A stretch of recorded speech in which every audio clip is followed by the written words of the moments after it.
by Iguodala. Iguodala to Curry, back to Iguodala, up for the layup. Oh, blocked by James. LeBron James with the rejection. Cleveland, this is for you. Come here to cleanse your soul. Yeah, 4-4 and go. That other getting old. We got Samurai and Tom. This is a sports octagon. Sports for forever and beyond. Spend it with Samurai and Tom. From the puck to the glove to the pigskins high. Share all your thoughts, just let it ride. Down the baseline in the bleachers, or you wanna get denied. Yeah, share all of your thoughts, just let it ride. 4-4 and go.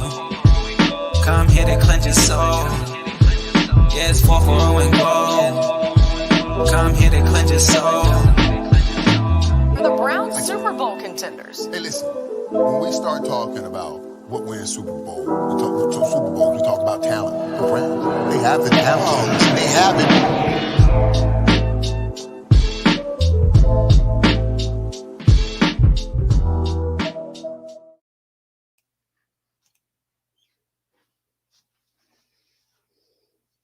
Holla back and hallelujah. Coming at you live. What is going on?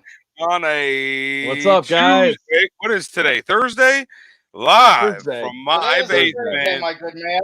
on a Thursday evening. Beautiful outside, beautiful weather all day. It's been great.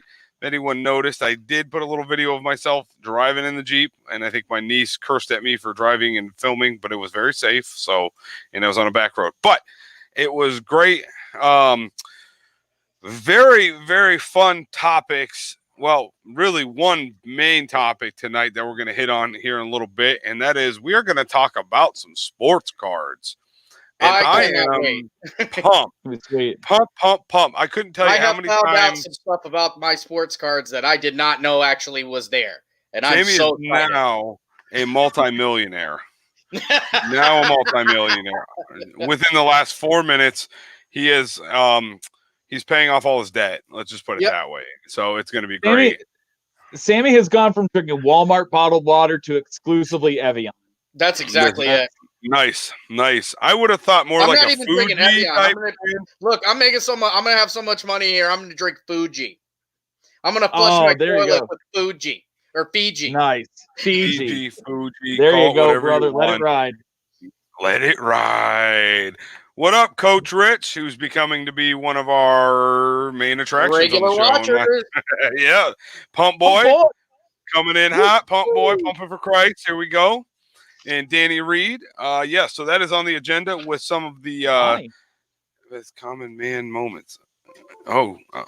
Come on, man. Come on, man. I thought it said common man moments. I was confused there. Look at your surprise face. So any moment that David Rivas talks is the best. Come on, man. Oh, I can't wait. I can't wait for him to get on tonight. He's going to be going. He was trolling the Instagram earlier. Was he? Good. Oh yeah. Everyone, you still got an opportunity to hop onto the Facebook page. Sammy did us a solid and put on. How's it going, my friend? What up, buddy? Thanks for joining the show. Seeks. What up, Cesar Bars Johnson? Alex dropping Johnson, the bars. He never acknowledges my existence. He probably doesn't know you. Does he know That's you? fine. Probably not. Doesn't. That's fine. I see that video you posted, Alexander, the other day on the Facebook. You better watch yourself now. Oh man, tonight's gonna be a fun evening. Listen, really guys, some throwback moments. Here's a preview of the second half of the show.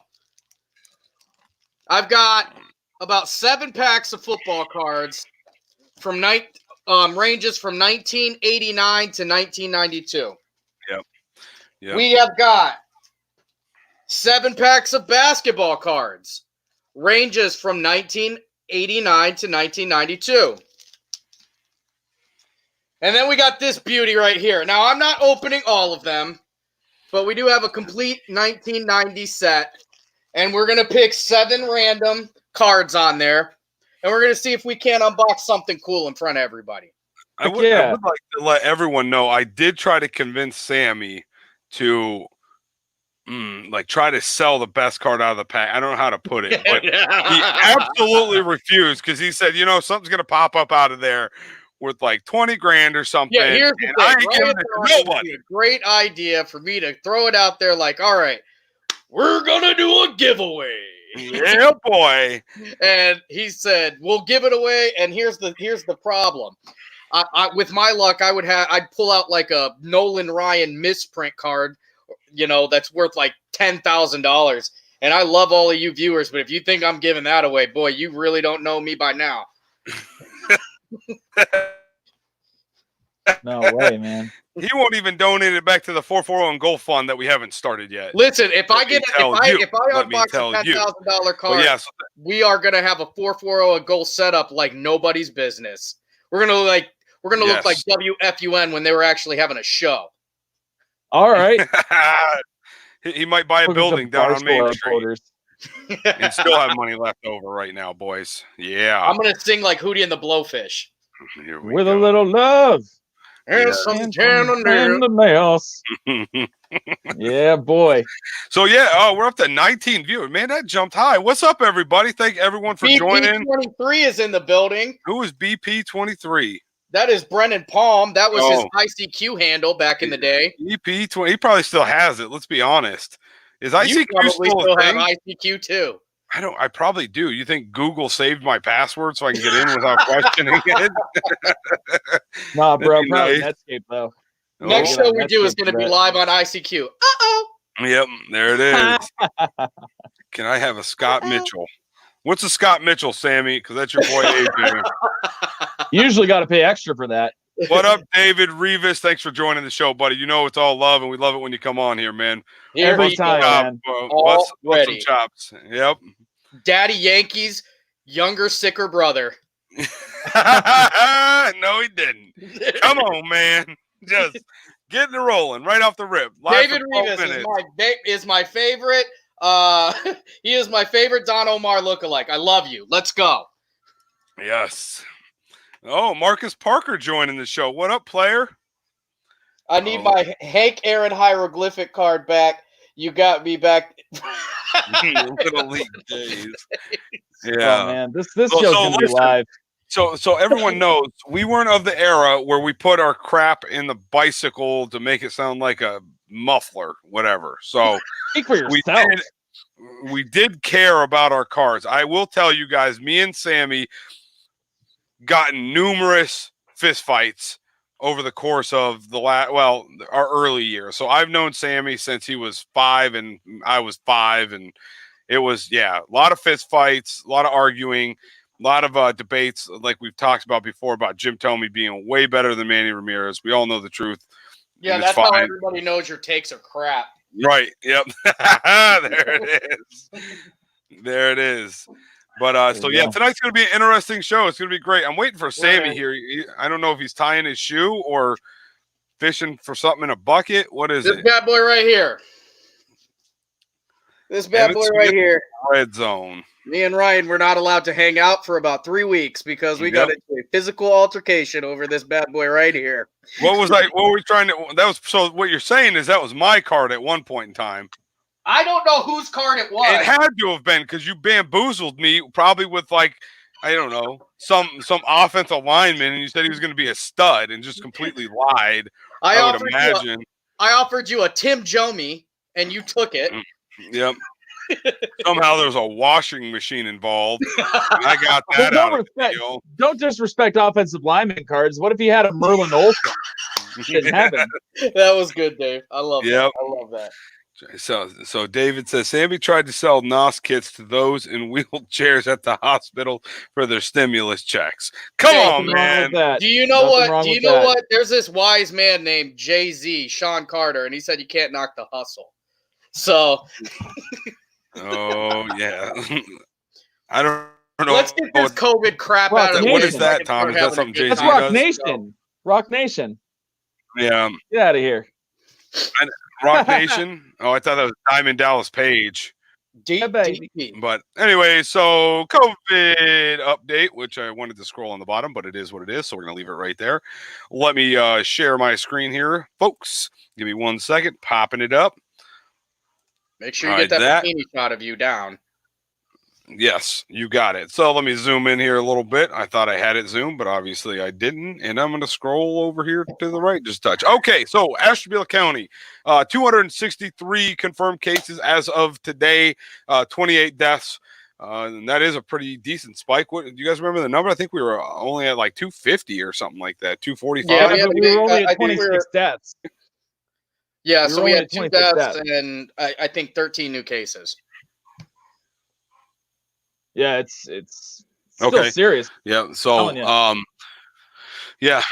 Yeah. In Ohio, we are on a regular, it seems like just about 500 is the number that we get to. I'm sorry, I meant to highlight just that. 500 is a number that we are rocking at every day in increased amount, anywhere from like 450 to 550. So 61 deaths. And then the United States itself, 22,000 cases added in. So that's 1.6 1,500 new million. deaths, 1,500 new funerals. Yeah. So very interesting. So one of the what do I want to do here? I think I want to do that. That is not what I wanted to do. That's not it either. Nor is that. And that's it. That's what I wanted to do. So, so today, was this an announcement today?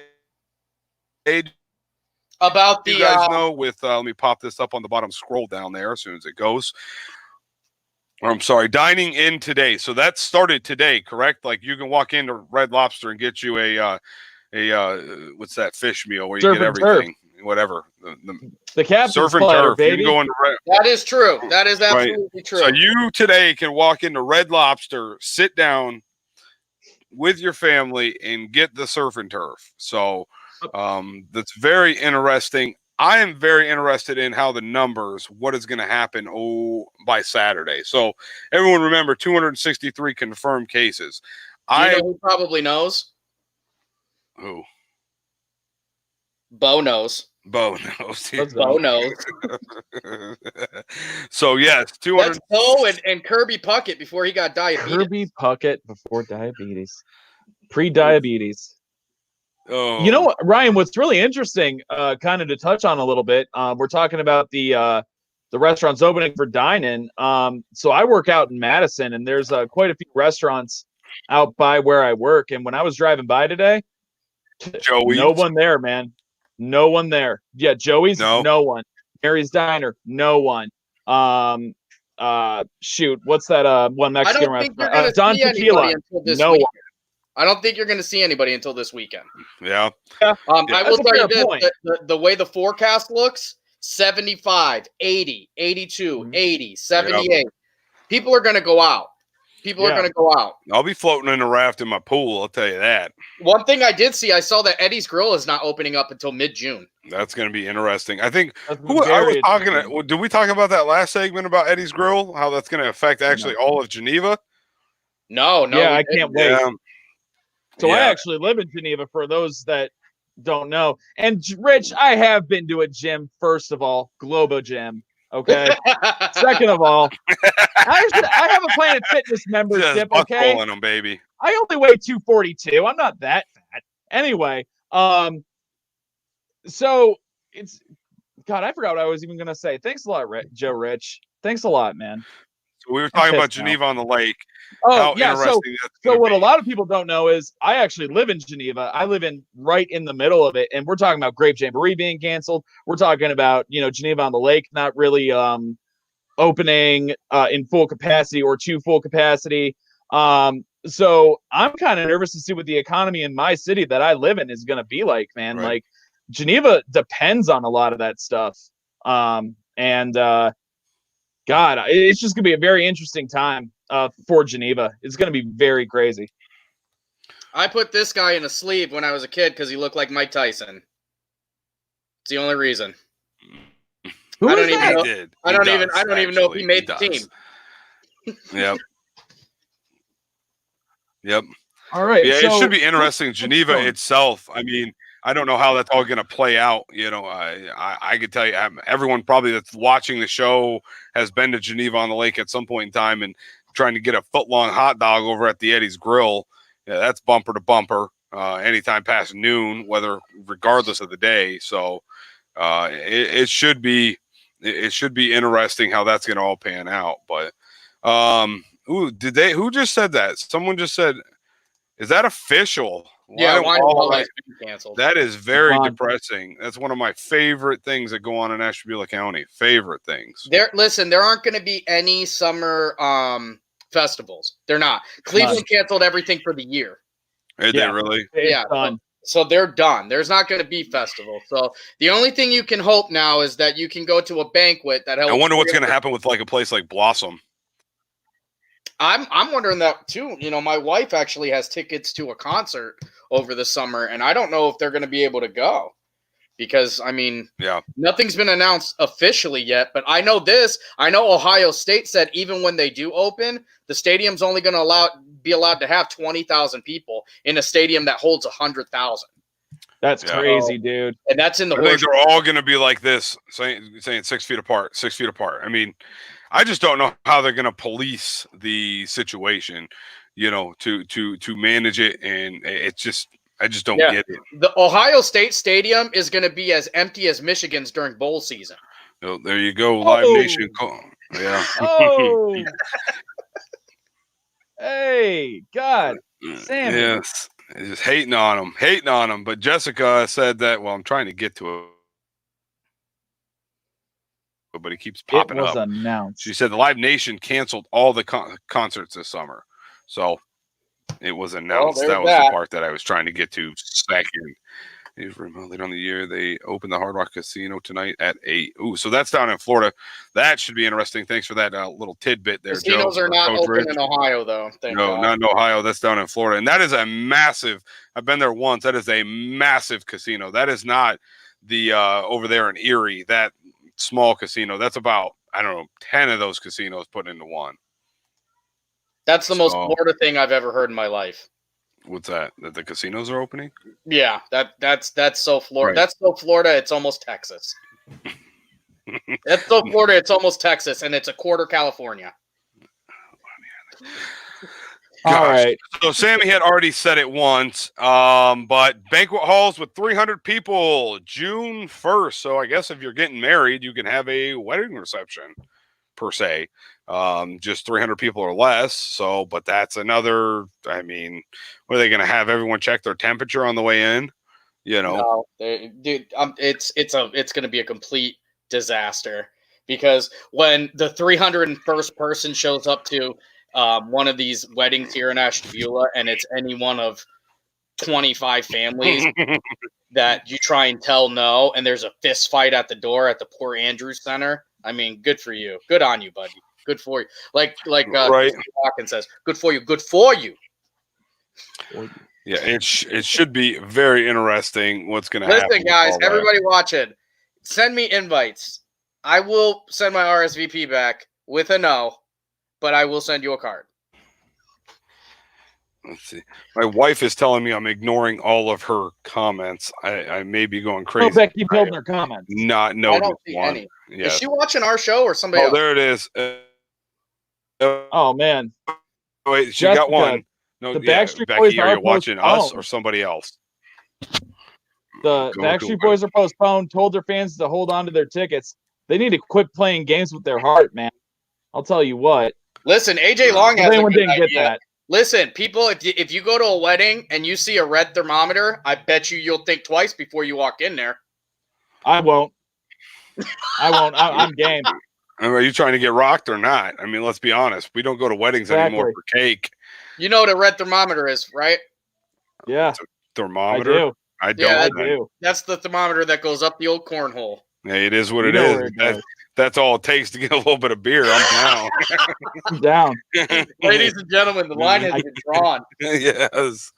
Oh. All right. But yeah, that's about it. Like we said before, we're going to try to cut out the Rona a little bit here. We're not going to go crazy into it because I'm actually hoping we get Sammy to open just about every package. Yeah, it's kind of sick of talking about it. It is what it is. But the only other thing, let's do the documentary. No, let's do I just want to talk about what Jarvis said. I got it scrolling on the bottom, but He said he looked on Instagram and I saw we drafted him, and we is the Browns obviously, and him is Donovan Peoples-Jones from the college up north. Landry said in a video with local media on Wednesday, and he said, "Oh wait, we drafted you." It was kind of an awkward moment. So I mean, here's the thing: he went to the worst school in all of college. So what's the point? I mean, would you care if somebody got drafted out of Louisiana Lafayette Technical Mud Dog University? Probably not. No, probably not. Is that the Water Boys University? Yeah. Is that where you're getting that from? Yeah. When Bobby Boucher came back at halftime and the Mud Dogs won the Boyben Bowl. Good night. We can be like Tiger Woods and Yes, his daddy. the Boyben Burr. Mm. Happy. Let's see. Miss Cooley tried to keep everyone apart. Yeah, she did. It dances and everything. That's exactly how you should do it. Pretend you're at a West Junior High dance and Miss Cooley is watching you dance. Yep. That's how far you should be away from people. Oh. And then, but yeah, so it was just an interesting comment. I don't know how that's going to play out. I mean, he was drafted what round? He was like one of the last picks, wasn't he? Like sixth round? No. Donovan Peoples-Jones, I think wasn't third. No, it wasn't third. Nick, you probably know this right no, off the he was top. he was the 6th round pick. He was the 6th round pick. Number 187, the police code for murder. That's how I remembered that. 186, yeah. 187. 187. Because he's gonna murder people on the field. Why am I getting pop-ups? Just like Braylon Edwards. Hey, Braylon Edwards was Perfect. in the best Lil Wayne line of all time. Braylon Edwards was in the best Lil Wayne line of all time. I can't repeat it on here because this is a PG show, but look up No Ceilings by Lil Wayne from the mixtape No Ceilings, and you'll see what I mean. Miss Oh, it's Cooley, great. Don't play that. There it is, Billman. I knew you would do that. Yeah. All right. Thanks, Isaac. So yeah, and then right before I guess we get into the cards, I do believe so. If not, someone's going to correct me. But so obviously we just went through the last 4 or 5 weeks, was it, of the documentary? 5 weeks of The Last Dance. 5 weeks of The Last Dance, and then so the real question is, what documentary do you want to see next? So as in, are you guys talking about like a sports team as a whole, or are we talking about an individual players? What are you guys thinking? Honestly, I think you can go either or, a sports team, a sports event, a sports player. Yeah, even. right. Yeah. Yeah, if you don't mind, I'll shoot it off, Sam. Yeah. Go ahead, brother. All right. So Go. I thought something super cool would be if ESPN or whoever came together and they made a Last Dance style documentary about the 2008 Boston Celtics trading for Ray Allen and Kevin Garnett, creating that big three, keeping them together, the trials and tribulations they went through, how LeBron came through and kind of, put them to the wayside. And there was all this hype, and they built this team to their strengths. They got Rajon Rondo. They got some quality role players. Talk about how Kevin Garnett transformed his game, how Ray Allen came in, was still the sharpshooter, and how Paul Pierce, who was the centerpiece of the Celtics for so long, had to start sharing the spotlight. And then you could talk about towards the end how Danny Ainge realizes, hey, we can't sustain this. I need to start investing in the future. And he goes and trades Kevin Garnett and Paul Pierce, who was the franchise cornerstone, to the Nets for all those first-round picks, how they were able to parlay some of those assets into Isaiah Thomas, and then Isaiah Thomas into Kyrie Irving, and then take some of those draft picks and get like Jaylen Brown. You were able to get Jason Tatum. You were able to later get Al Horford. Just kind of showing like the antithesis to Jerry Krause, who wanted to rebuild for the sake of rebuild, and then he didn't have like a clear vision, it seemed. Danny Ainge had a clear vision on what he wanted to accomplish and what he wanted to do. And while they weren't winning championships, you can see now how the Celtics are positioned for the future. They were positioned to dominate in the present, which didn't happen, but now they're positioned for the future to kind of go out there and still, have high draft picks and keep it going. I think that'd just be a super cool documentary, man. Yeah. I think it would be too. Paul Pierce to me is a little bit of a joke. So one of the things that came out about him in the last couple days, David Rivas, get ready to start your engine. Is where he actually says that LeBron James is either wasn't one of the best he ever played against or didn't make his top 5 or something. And then Didn't make his top 5.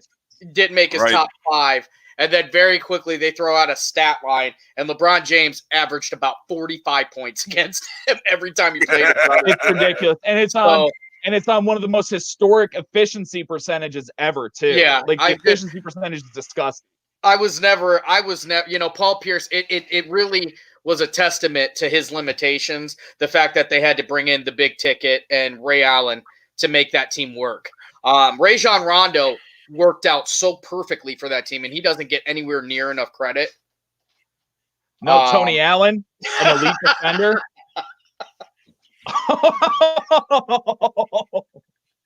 That is, first of all, that's a Hall of Fame comment right there. We actually have a Hall of Fame comment section on the website. I'm putting that on there. It's going on right now. Oh, man. I'm sorry. I laugh because, listen, me and AJ used to go back and forth talking about who had the record for being the ugliest guy in the NBA, him or Sam Cassell. Because Sam Cassell literally looks like he's from Area 51. Sam Cassell is Sam Cassell's the equivalent of the Keebler Fudge elves if they stopped giving a damn and just let themselves go and didn't eat for 4 weeks. I hate him so much. I hate him. Popeye Jones too. Popeye Jones. Oh my God. Popeye Jones looked like he drank from Perry Nuclear Plant's water. Yes.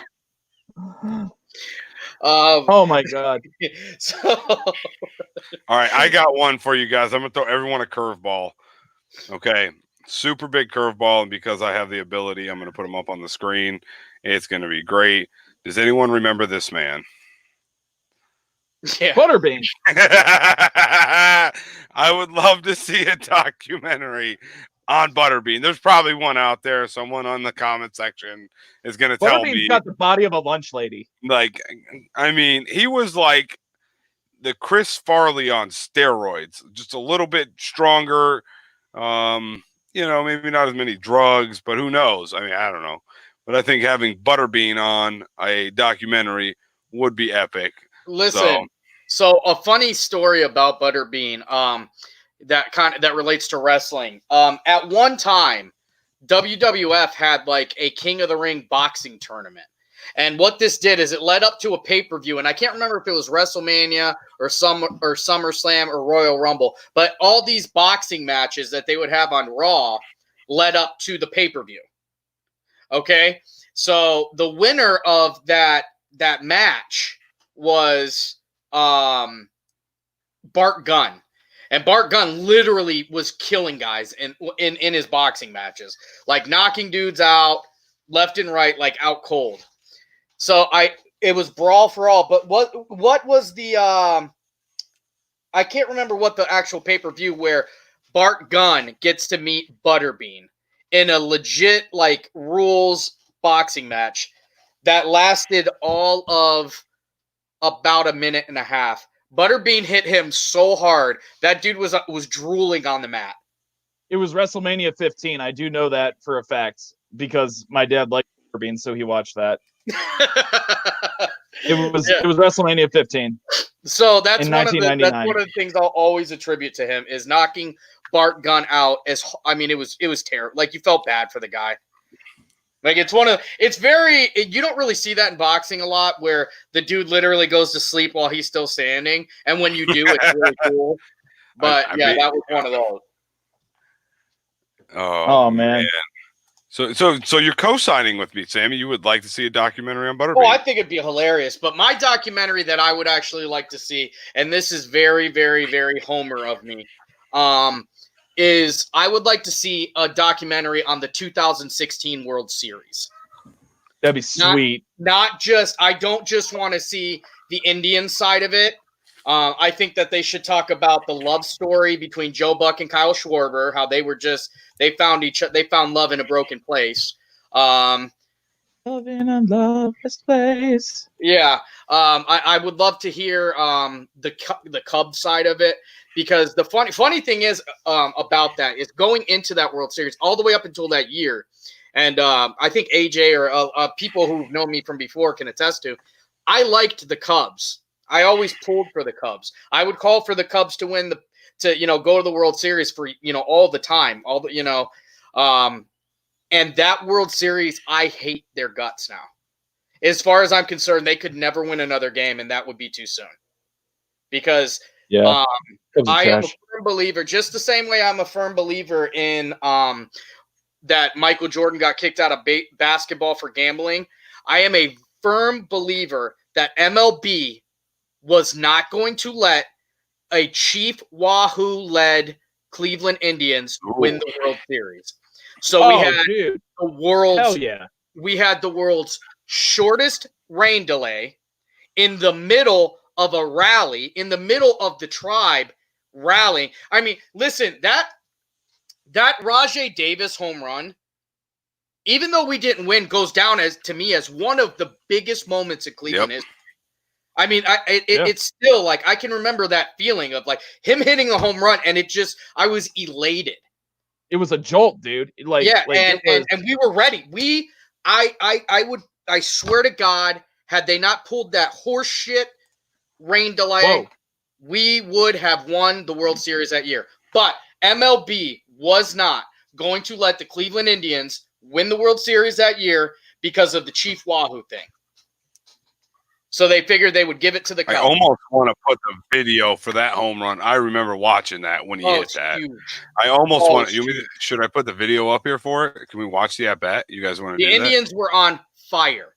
They were on fire. Written kind of ABC to do that. I don't know.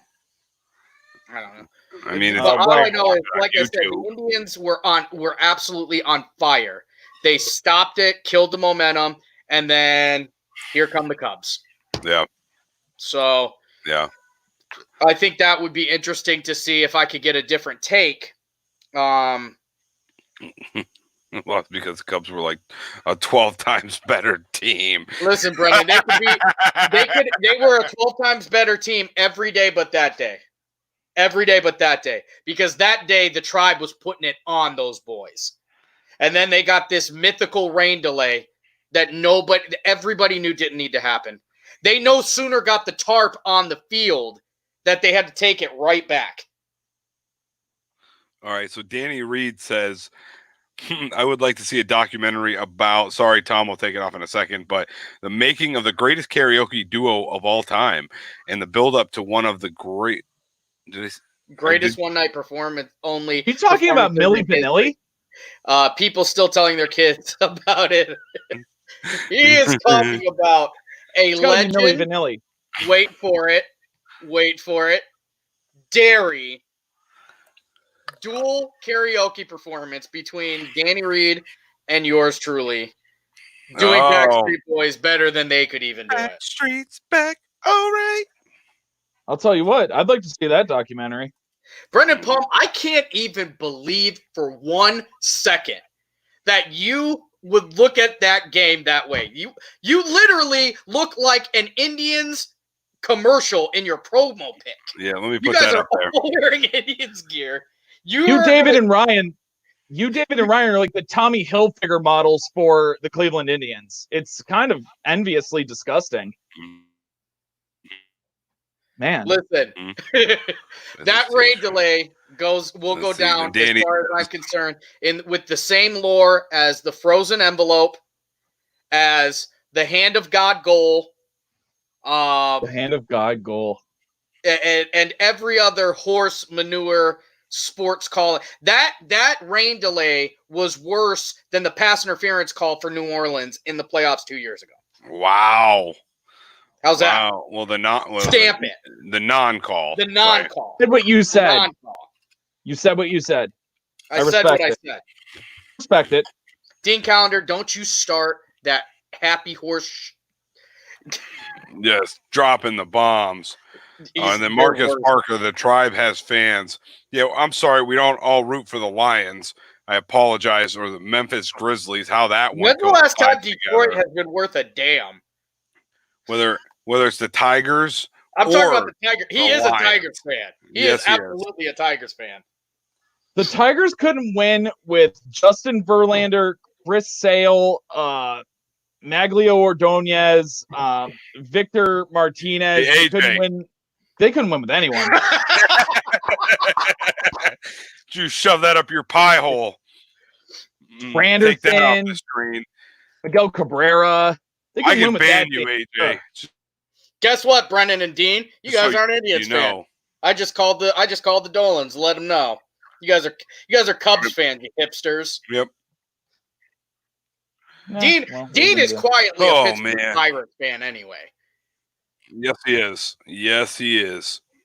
Yep. Let's see. What does he put up? Some emojis. Lions and Tigers and Bears. Oh my. Wait, so Bears. Dorothy?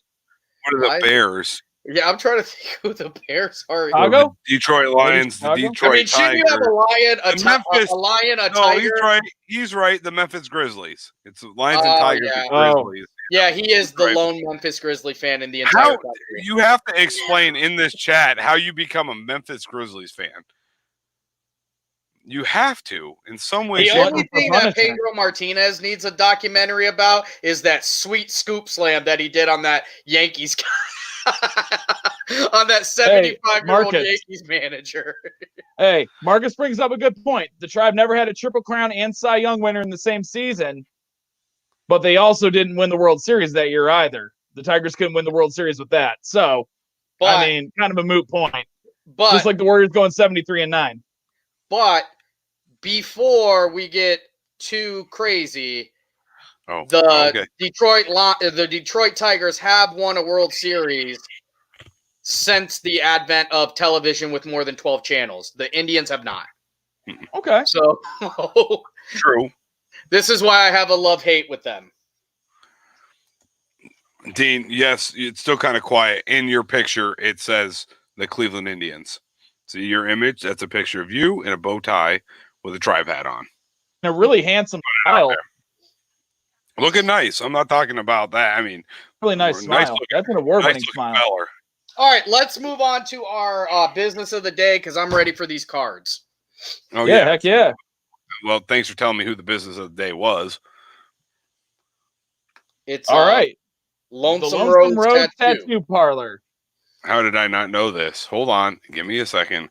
Lonesome Roads Tattoos. Well, because you were on a phone call last night. Yeah, they're talking about you, Coach Rich. Don't worry. So pull it up, Ryan, and then I'll start talking. I'm looking for an image. Here we go. I'll just start talking, and then I will bring it up as soon as I find an image. Where's it at, Tom? Lonesome Rose Tattoo Parlor is located in Geneva on Route 20 across from Northwest Savings Bank and next to the Geneva Police Station. It's a newer venture by J.R. Tubbs. He was the owner of True to Death Tattoo, which was a staple in Ashtabula by the old high school. J.R. and his wife, they're big members of the community. They do a lot to fundraise for causes and such. Very nice people. A lot of people we went to high school with actually have tattooed or do tattoo there. I don't know if you guys know them, like Dustin Arnett used to tattoo there. Tanner Breedlove currently does it there. I mean, they're all really good guys. They do really good work. They tattooed my chest. If you want some quality work done, man, those guys are the people to see. They do flash, traditional. They can do like portrait. They do black and white or black and gray, I should say. I mean, I have a lot of tattoos, man. I have over 35 tattoos, and probably my favorite one is from JR. And I'll be back to get a lot more from him. So it's going to be. He was supposed to get one with 440 and goal on it, but that was a fail. Yeah, no. Yep, I was also supposed to get a teardrop tattoo recently too, but I just couldn't find the time. So it's a whole thing for the homies. But anyway. If you guys want some quality work done in a local area to support a local business, I can't really think of other tattoo shops around here that do it as well as JR. No disrespect to other local artists, but JR's a stable in the Ashtabula community, man. And if you really want to have a good business, it stands behind their work. It's them. Very talented artists, not just with tattoos, but also like painting and drawing and such. It's an amazing atmosphere. Nice. Very And good, they're very good. located on here out in Geneva. I didn't catch their address, so I do apologize. But it sounds like Tom's got the 411 hookup on it. So if you need some more info, get a hold of Tom and he'll get everything put together for you. Oh yeah, they're on 43 West Main Street in Geneva. 43 West Main Street. All right. Are we taking our first and probably only break? We're going to take our only break of the night. 2 minutes, 48 seconds coming out. We're gonna crack this bad boy open when we get back. Yes. All right. So we'll be right back, guys. 2 minutes, 48 seconds. See y'all right back. Don't forget to like, share, subscribe on Facebook. And if you want to see it on the telly, you should be able to live stream it on your television at home on YouTube. So at 440 in goal. We do need to get some subscribers over there. So if you guys could help us out and just take a little journey over there during the break, that would be great. So we'll see you guys in 2 minutes, 48 seconds.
Welcome back, and thank you guys, everybody, for joining us.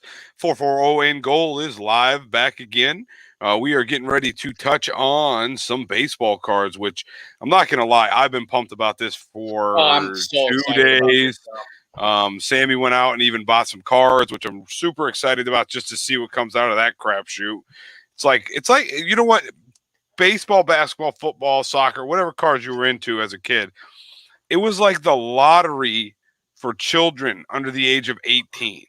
Like, you knew there was value to them if you got the right cards. Yep, and Tom, I forgot. Tom got him some cards, and I'm over here kind of high and dry.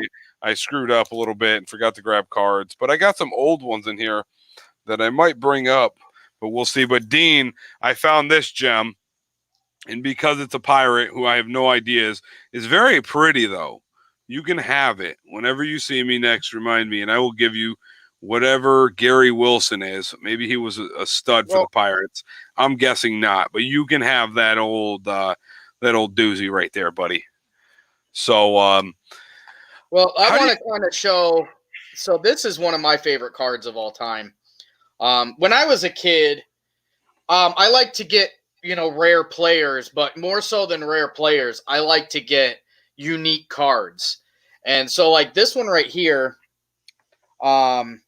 it's a Stephon Marbury card, but the thing is on the back is actually like a basketball. It's like a basketball pattern that you can feel, like it's imprinted on there. Yeah. And in a similar light to that, football did these. And I've got this one, which is a Ben Coates, and this is actually made out of leather. I feel like I had that card. I think that was mine at one point in time. We both had these. I'm feeling like you could have stole that from me at one point in time in our life. No, we both had Ben Coates leather cards. Yeah, but somehow you remember that. You could only get those in certain packs. So those were two of my favorite cards. I have another one, and it's not worth very much because honestly, I don't really have what you would call like a very valuable. I feel like that was a good word.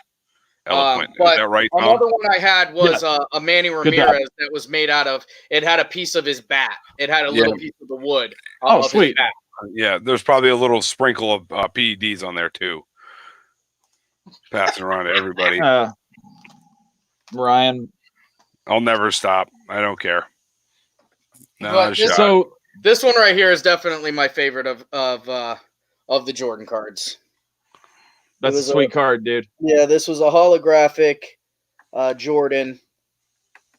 I collected them for a little while. I probably have 9 or 10. Ray, we're getting into some topics on baseball card. Well, baseball, basketball, football cards predominantly. It's going to be thank you. I'm glad actually Ray asked that. So one more time so everyone knows. Sammy's got a box from 1991. Is that correct? 1990 that he's going to open up. So he bought a complete set off Amazon. Tom has about 7 packs, 8, 10 packs of cards he's got over there. Yeah. That he'll be opening up too. And I am the lone man out and didn't do my due diligence and screwed the pooch. So I got some old cards I can talk about. But one really cool thing that we're going to have tonight too, guys, that we should mention real quick is a very good friend of mine. His name's Eric Himes. He runs a blog called Bearded Breakers, who deals specifically in sports cards and valuation and such. We're going to have him call in a little bit just to talk about the process of how a card is valued, the process behind valuing a card, kind of rarity, that kind of thing. So maybe a 10-minute segment will be pretty cool. So we could hear someone else who actually knows quite a bit about this stuff kind of break down their process, which will be pretty cool. I'm excited about that. I don't know about you guys. I am. You know what? Because as a kid, all we used, we just briefly talked about it before the show started. Thanks, Coach Rich, for letting us know that 1990 was the worst year for trading cards. That's great. Perfect. Anyways, I feel like though, Coach, if Sammy had 92, you would have said the same thing. I don't know. But one of the things, we always use the Beckett book. I don't know if everyone remembers. Yeah. Oh yeah, we lived and died by whatever Beckett said. Book, yeah. And like me and Sammy would never trade a card unless it had like at least the same value. Yeah, that was it. It had to be worth the exact same or something close. Otherwise, you were trading commodities because at that age, that's what we had. That was we thought that this was going to be our retirement fund. Right. Those were your guys' assets that you wanted to liquidate. Right. Yeah. It was. I mean, I don't think anyone can fathom the amount of arguments that happened between me and him. I know we've said it a couple times now, but it was just nonstop. So. Oh yeah, back and forth because we would trade, and then want to trade back, and then you didn't want to trade back, and Right. yeah, it was, Then you realize you made a mistake. I want to touch on something Matt DePassy said. Pokemon cards are better. Holographic is the way to go. Shiny and high hit points. Common misconception with Pokemon cards. The hit points were always the same, no matter if it was a holographic or not. A holographic Charizard had 120 hit points with a 60 damage fire burn that required 5 Ember cards. Same thing on a shiny holographic one. Common misconception. I can see where you're coming from, Matt, but let me tell you right now, I'm going to dispel the myth. Sammy, that's a nice card, dude. That's a Barry Sanders. yeah. Hey, Sammy. Marcus. I'll trade you my he's- second born for that. He's My second born child. Yeah. He's got I to don't make have him. him yet, but it's an investment for you because then you Yeah, can right. raise it the right way. Yeah, Right, it's just right. with the cards. It's an investment Right. for the future. Yes. Yeah. But well, why don't we Yeah, why Tom, don't what we- you got? You got football, you got baseball? So I've got baseball cards right here, and Okay. I've got it came in a box, so not necessarily a pack, but it was a nice little box of 75. I kind of scrolled through it a little bit. I got some really good ones, man. So if I can kick it off super quick, the very first card that got pulled. Tennessee Alvin Kamara holographic. Wow. This is nice. holographic. pretty dope. Tennessee Nice. Alvin Kamara, running back for the Saints, famously didn't want to take out his nose ring for a team that wanted to interview him. Could have gotten drafted higher. Worked out all right for him. I got a Khalil Mack right here on the Nice. Raiders. I mean, Khalil Mack started with the Raiders. That's a heck of a card right there. We're throwing it back. Oh my God, I haven't heard this guy's name in forever. Houston Hoover for the Atlanta Falcons. So that's pretty crazy. He's old, man. So wait, Um, the cards that you're opening, what is it? Did you open them all already and it's just totally Oh, no. randomized? No, Ryan, it What came in package like did literally they a come- box like this. There was no pack. Yeah, they were just. Oh, gotcha. I want to Okay. show this one too to everybody because I didn't have a big Browns collection of cards, but I did have about 6 Browns holographic like foil prints. Okay. So this Oh, I one's remember Leroy that, yeah. Ford. I got about 6 of those. I've got Eric Turner, Derek Alexander, and Michael Jackson. I don't know if you guys remember him or not. Thank you. Yeah, he was the king of pop, dude. Yes. Michael Jackson. And then for some reason, and I cannot remember why, I probably have 16 Robert Brooks cards.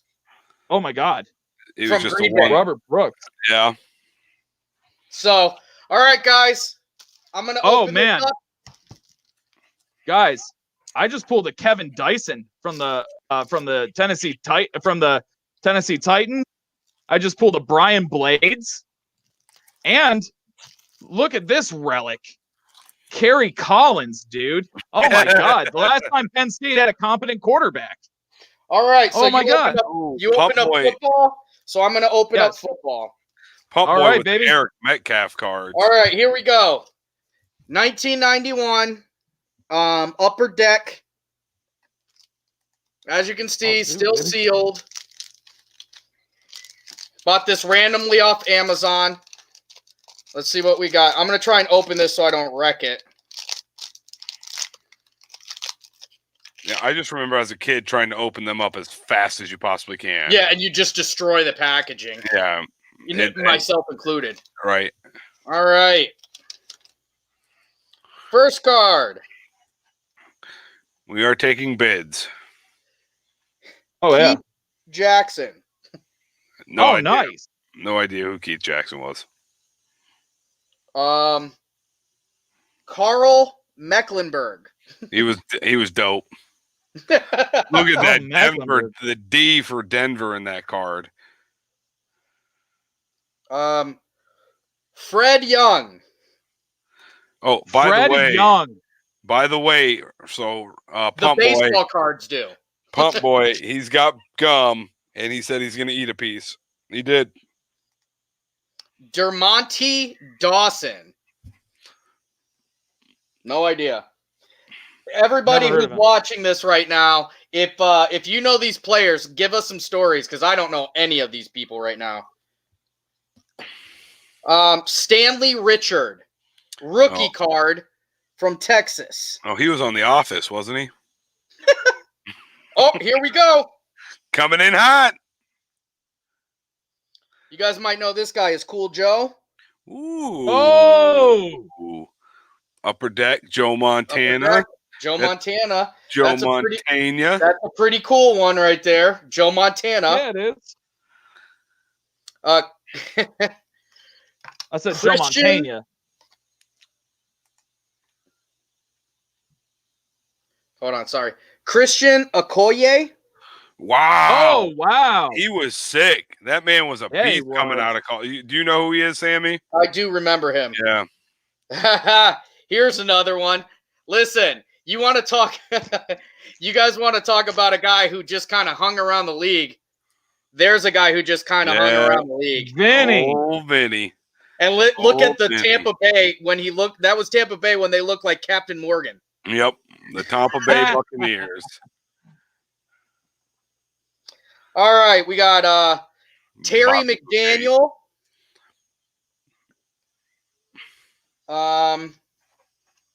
I have an Upper Deck like a checklist card. Another Dermonte Dawson. So you got two of the same cards out of the pack. Yep. And Oh my God, Alvin Watson. So that's our first football deck. First football deck had Vinny Testaverde and Joe Montana and Okoye. So what was Guys, that? I just pulled some wild stuff. So real quick though, what was the Montana? It was at what year? 91 Upper Deck. Yeah, this is a 1991 Upper Deck number 54. That's pretty sweet. Why is that now working? The Nigerian Nightmare. That's why I know him. Yes. The Nigerian Nightmare. There you go. Hey, Right listen, now, Guys, I have AJ is pulled just some. AJ is just rolling his eyes as hard as he can because I actually remember him talking to me about that on one of our nursing nights. hey, that Joe Montana is going on eBay for $9.99 plus $3.50 shipping and handling. Well, I've already paid for my cards. Perfect. Just that one. Yep. All right. I'm just going to run through this real quick here. So I just pulled some wild stuff, guys. You got basketball? No, this is still football. This is the last of my football right here. Okay. So Okay. it came in this big. It came from 75 football cards distributed by Fairfield. So the first, an Ohio State Terry McLaurin card. Remember Terry, the Ohio State receiver? Scary Terry. Nothing. Number 83, he got drafted by the I think by the Colts. The Colts or the Redskins, one of the two. I got a Keith Jones running back card, 228 from the Falcons. That's pretty. Keith Jones, man. Mr. Helmet Hitter himself, Miles Ooh, Garrett. Garrett. That's a win. All right. So wait. What is that? Before you go further, what year is that? Yeah. Miles Garrett from what year? It's a 2019 Panini. Panini. 2019 Panini. What number? All right. This is number 4 out of 200. That's probably That's going pretty- to have a couple pennies. So here's one. I got a Patty Mahomes. Ooh. Yeah, boy. I got a Kyler Murray rookie card right here. That's gonna be worth a little bit. We got us some Drew Brees. That's not a bad got a- pack. No, we got a Bradley Chubb rookie card right here. A Yeah, throwback that's jersey a good, one. That's a good pack. Another Drew Brees Ooh. holographic. Little DB. Michael Thomas holographic. Nice. DeAndre Hopkins, D Hop with the Texans. a holographic Wilson Ooh. from Score, which is Probably gonna one of be the a best good one. Is this quarterback. all from one pack? It's from this big A word pack. Oh, okay. Yeah, that one of Russell Wilson, one of the better quarterbacks in the league. Jared Goff. Got a Fletcher Cox. And I got a Gronk one right here. We got an Eli Manning, Frank Gore, Tre'Davious White, Leonard Fournette, Ronnie Lott. Shoot. We got a Ronnie Lott right here. Ooh. This is a So nice what one. year is that one from? 1993, number 58. Upper So this Deck? is a pretty good one. 53. Yeah, Upper Deck. And then I got a Jim Kelly from the Miami Hurricanes. Ooh. An Upper Deck. Right here, Antonio Gates. All right, from Panini. And my last one I'm going to show you here, which is super sweet. I got a Stephon Diggs, my Maryland card, with a Jersey. Yeah, piece of his jersey in there. that's sweet. So that's a pretty dope. That's a pretty dope pool. All right. And when Eric gets on here, I want to talk about this with him. Since you went football and I went football, I am going to go basketball. So All what right. I have here is a 1990. Hold on, sorry. So this is a 1991-92 Series 2 inaugural edition Skybox deck. Ooh. Okay. Skybox, I remember Skybox always had nice looking cards. Is it basketball, baseball, or football? This is basketball. Ooh, I'm kind And of. I have nothing to contribute with basketball, boys, because I couldn't find any basketball cards today, so I do apologize.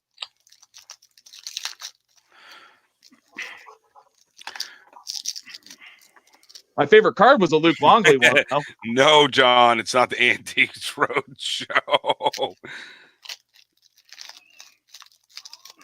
Not yet, at least. Gigapet me. Gigapet me. You guys remember the Gigapets? Yeah. Okay. So the first card we got All right. is Sam Vincent. Yeah. Remember these? Oh, wow. I remember these cards now because of just the design. I always liked the Skybox design because of the gold around the edge. Gerald Wilkins, he played on the Cavaliers. But Yeah, that's a him long from- time ago. That's him for the Knicks. Rodney McCray. Got nothing. James Edwards, who I think retired when he was like he was like 55.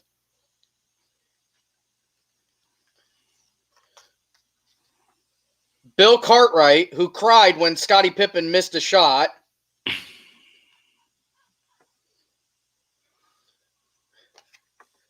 Greg Kite, who I'm not 100% actually played for. Look at that card. All right, so Greg Kite's NBA basketball career. All right, we got we got Terry Porter. Greg Kite played a long time. 13 years in the league. Kenny Battle. And here's an interesting one right here. Ron Harper on the Clippers. Ooh. I didn't even know he played for the Clippers, honestly. I only know him as a Cavalier, a Laker, and a Bull. Michael Cage with the juiciest Jerry curl I've ever seen in my life.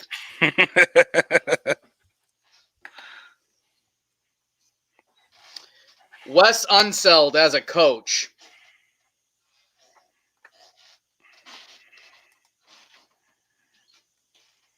So far, not a great pack. Not at all. All right, Tom hey, Hammonds. Oh man. Hey Sammy, not to interrupt you, but I did just get a message from Eric. He was wondering if he could come on here pretty soon. Yeah. Nice. I'll have him call in.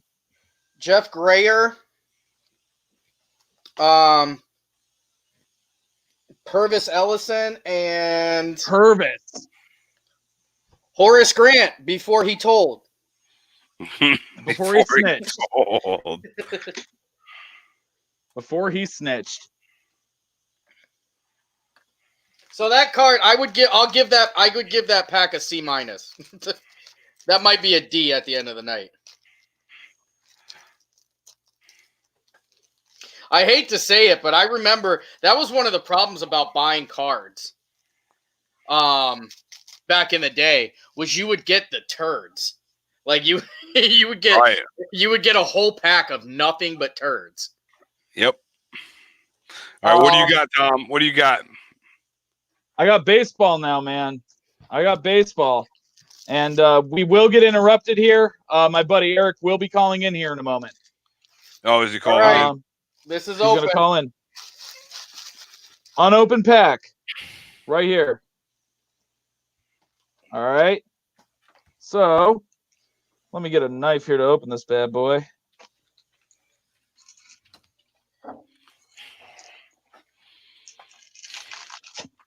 So, freshly open. We got a call. All right, let's do it.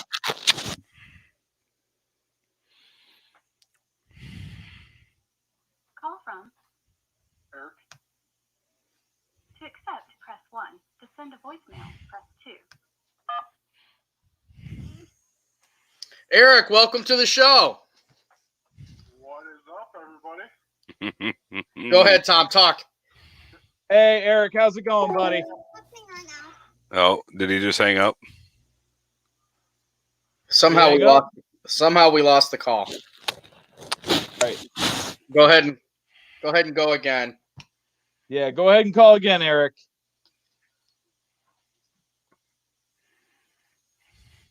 All right, so while he tries. There he is. Oh, here he is. Call from Eric. Eric, we lost you. All right, are we good now? Can you hear me? Yeah, you're good. You're good. What's going on, buddy? All right. So hey, man, we thought it might be cool to have you on tonight. We are doing a sports card heavy show, and I've told everyone that you run a podcast/video podcast involving sports cards. So go ahead and talk about that for a second. So kind of what we do is it's called Bearded Breakers. It's me and my buddy Joe. We fight all the time. We love each other. We hate each other. It's all of that. But we buy pretty much cases of cards from distributors. We list them up on eBay. When we list them up on eBay, you can go on eBay, you bet on the teams, the individual teams, the Yankees, the Indians, anybody you want. And then 9 o'clock usually every week, we go ahead and break it. And whatever card we pull, you get that autograph. Okay. Sometimes it's really good. Sometimes you get really pissed off people who are mad at you. But it's fun, you just sit there with a lot of older guys or just people who are getting back into it, obviously, with no sports and no gambling. It seems to be the it thing to do if you look at card prices overall. So it's not a thing to be doing. That's awesome, dude. So how did you get started with that? So me and Joe used to play football together in high school. That's how we became friends. One day we were just talking. I remember getting cards with my grandpa. Always going to my grandpa's house, getting the Panini Don Russ cards from back in the day with the red borders. Yes. He had started to get back into it a little bit. And so I was like, you know what, screw it. And I just bought I have to get this in there. I bought a random case the first time, I think 3 or 4 years ago again. And I pulled a 101 George Springer autograph card. And okay. It's actually made out of birch. It's made out of birch wood. Got it graded. Got it everything. But as soon as you get that, you're all of a sudden hooked again. So yeah, it's like winning at the casino. no. Heck yeah. So I talked to him. We were just as kind of like a pass by comment. I think I made it to him. His story will probably change and say he thought of it. I said, hey, we could do that breaking stuff because we were buying into them all the time. Like we were buying into our one buddy in Erie. We were buying and everybody's like, we could probably do this. And Heck yeah. we laughed it off, and he called me one night. He's like, I think we could actually do this, dude. And we turned it into Bearded Breakers. We got a nice his cousin actually, I don't know if his cousin wants me to say it, but I'll say it. Used to actually be the graphic designer for the Indians. He came up with our logo. So he made Oh, wow. for us, so that was pretty nice of him. But yeah, everything just started to come together. We've been doing it for about 3 years. It was a little rough that first year because you have no idea what the hell you're doing. You're freaking out over every autograph, thinking it's worth $1 million, and eventually you learn it's not. Just staying alive. Staying alive, essentially. That's awesome, dude. So what is the most valuable card you've ever pulled? We pulled probably a couple. I mean, we just pulled a Wanyar Franco. I totally butchered the name. That's why everybody loves me. It was already graded. I think it was out of 25. That card and it's not. This card isn't even autographed. That card, we found a couple comparables on eBay that are going for $700-800. Oh wow! Yeah, that one's pretty good. We pulled a 1-of-1 Hank Aaron autograph that actually had a piece of his bat that was 1-of-1. That one can go for anywhere from like $1,000 and up if you get it graded. Oh my gosh! I mean, there's a lot. I mean, Pete Alonso, we pulled one. We pulled a lot of Vlad, a lot of Otani, a 1-of-1 Joe Namath autograph. Oh wow!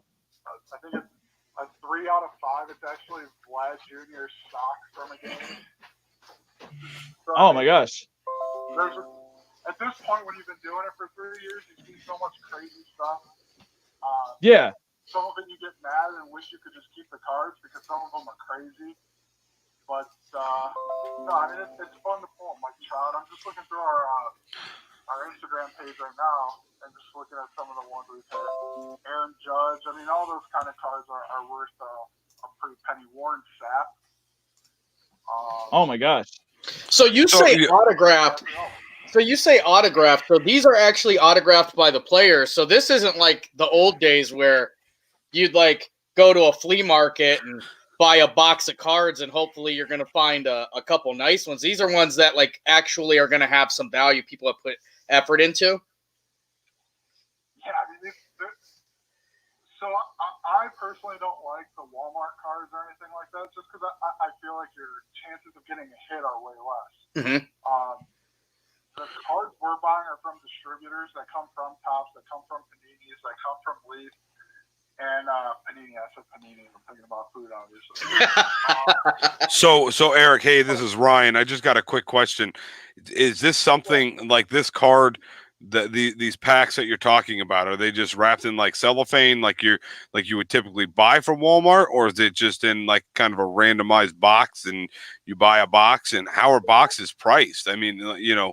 You go to Walmart and they're based off of, you know, what the potential is. How does that get priced out? Just out of curiosity for my knowledge. So the ones from Walmart are usually called booster packs, kind of like Pokemon, obviously. Okay. The booster packs are just little things to add on, fill in. Sometimes there will be a crazy Charizard. Sometimes there's going to be nothing. Most of the time there's going to be nothing. So those usually can be around like $20 or something at Walmart or Target or any of those. The ones we're getting, I mean, are usually a couple $100 per a box of them, and you'll know that it's a legitimate box because it will have like a little H stamped on the side, which means it's a hobby box. You can look at, I mean, the boxes really go up. Upper Deck released one that was like worth $10,000. Oh my God! Every card you got was like a Tiger Woods card, or oh my gosh! And every one of these cards are autographed or have some sort of like memorabilia attached to it. It sounds like, is that what you're saying? The more expensive cards you go, like the boxes, the better the autographs, the more hits. I mean, we buy some boxes that are just one card and it's an autograph, and that's all you're getting. So. And some of those boxes are $100.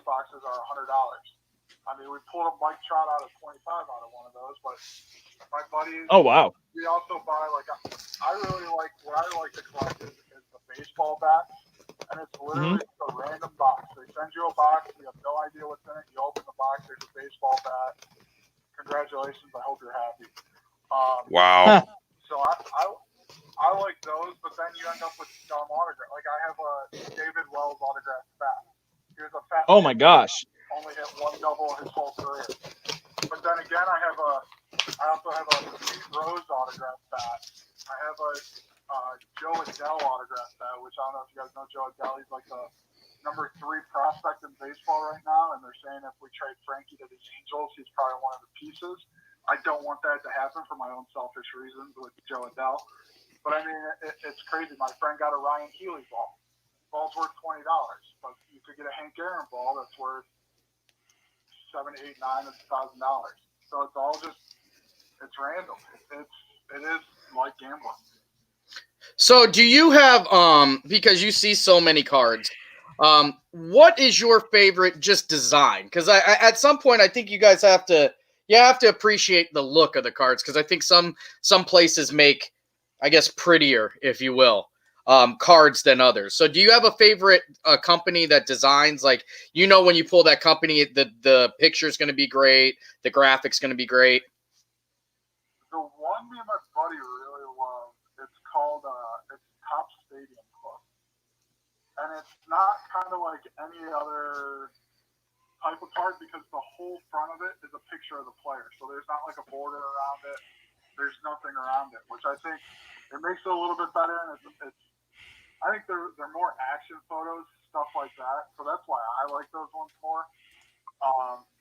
I mean, I'm not gonna lie. It seems like the more expensive cards they spend time on. So all those cards look pretty sick. There's one. I'm trying to find it real quick, but they have clear cards, and it's clearly authentic. It's one card per box. It's autographed, but it's a see-through card with the picture of the player that's autographed. Those are sick cards as well. So, I mean, it's all about what you like and where you're going to go with it. Oh, heck yeah. Now, You know, I think that was one of my favorite things when I was a kid. I liked Upper Deck, and I think Skybox was the other one. That they really did fancy cards.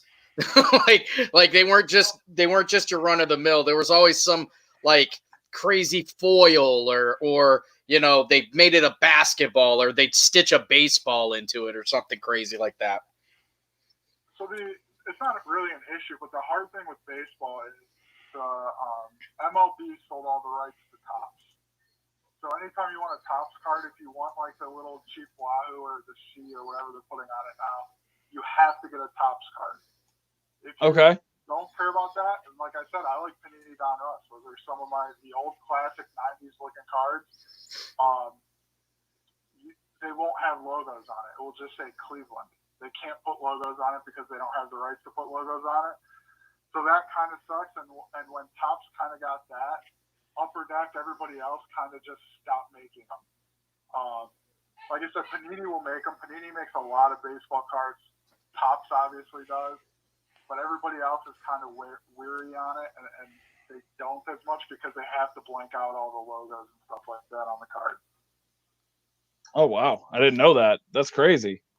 Yeah, that's crazy, man. So, Eric, do you do everything? Is everything like online? Like, I'm assuming you do like a buy and a sell, correct? Like you buy stuff, keep some stuff, sell some stuff, whatever it may be, to keep the habit rolling. So, is everything online for you? So everything's done through eBay. It's just the safest right now for breakers. If you guys knew the bill we paid to eBay a month, it makes you puke.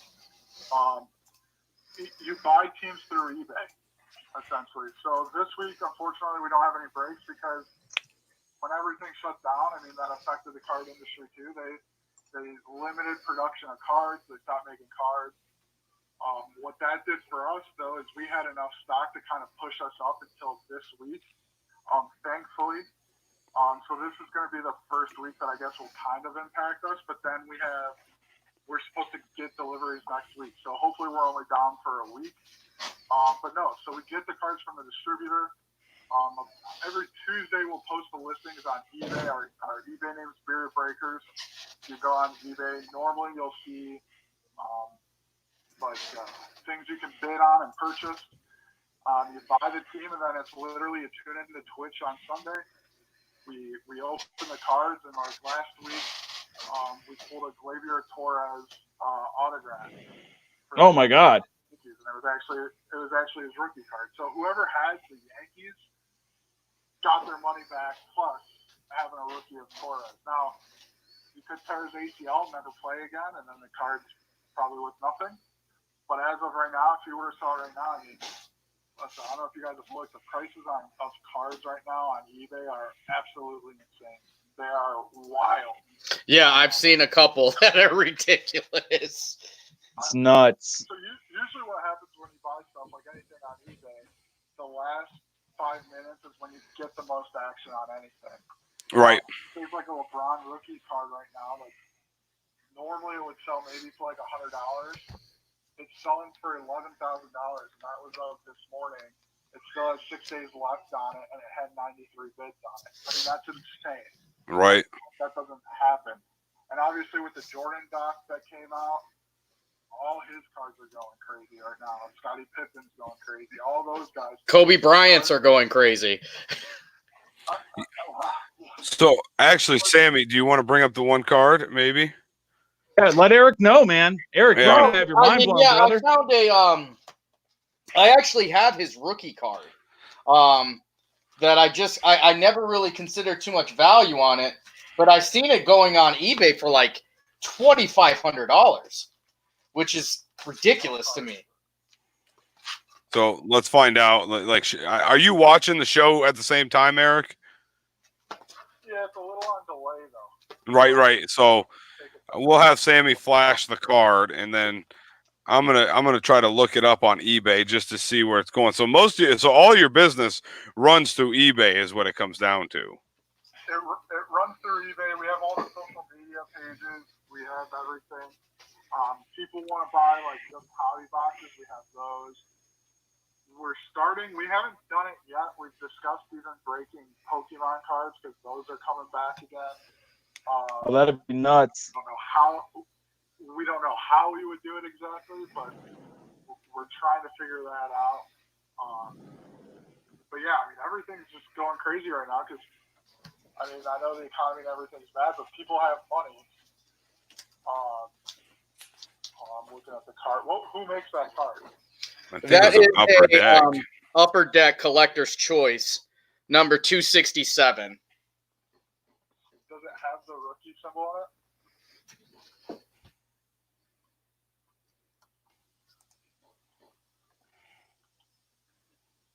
No, just like a silver holographic thing on the corner. So, okay, so here, I mean,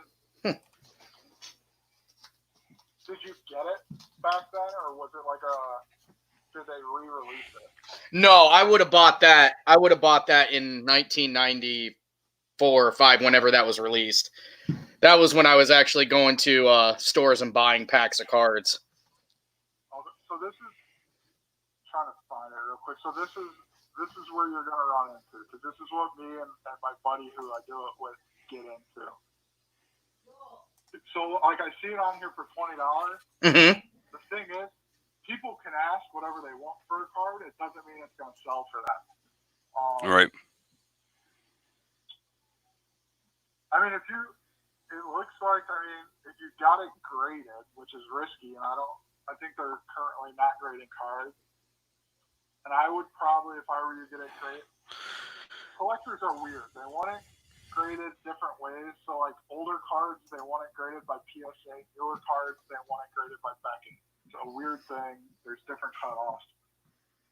I mean, if you got it graded by PSA, depending on the number, I mean, one just sold yesterday for $70. Yeah. Now, you're going to run into issues of, have you ever sold anything on your eBay account before? No. So people are going to be nervous to trust you. So that's going to knock down the value of it a little bit. So there's things that factor into it. When we first started, we were hanging on by a thread because we had no feedback from anybody about us delivering cards on time, them actually getting what they're supposed to, them not getting ruined. So without you having any of that, I mean, that's going to decrease the value of it a little bit. But I mean, there's even one Beckett graded. I don't see how this could be right, but there's a Beckett graded one. If it was graded 10, which is very hard to do, everything on that card has to be perfect, which was hard for them to do in '96. I mean, it sold for $765. That's funny. But you have to say but on this. You probably haven't taken care of that card that great over the years. Oh no, these things have been in an attic. Well, that might actually help it, to be honest. Nobody's been able to mess with it, but they weren't great at centering cards. The edges could be messed up. I mean, there's so many things that go into grading the cards, but if you can get Beckett to give you a 10 on that card, and if I were you, I would go through like a consignment type of deal. Mm-hmm. I mean, if you got a 10, I mean, you could be looking at some good money. So a good question is, how do you get a card graded? Like, we live in Ashby. I don't know. I'm assuming you're from the area here. I'm not 100% sure. But how, like, if you wanted to get a card graded, who do you go to? So there's two big ones. Many people will grade cards. Two big ones everyone looks for. PSA, like I said, is usually typically the older generation cards for whatever reason. People trust PSA and will look for them for the older ones. The newer cards, they like Beckett.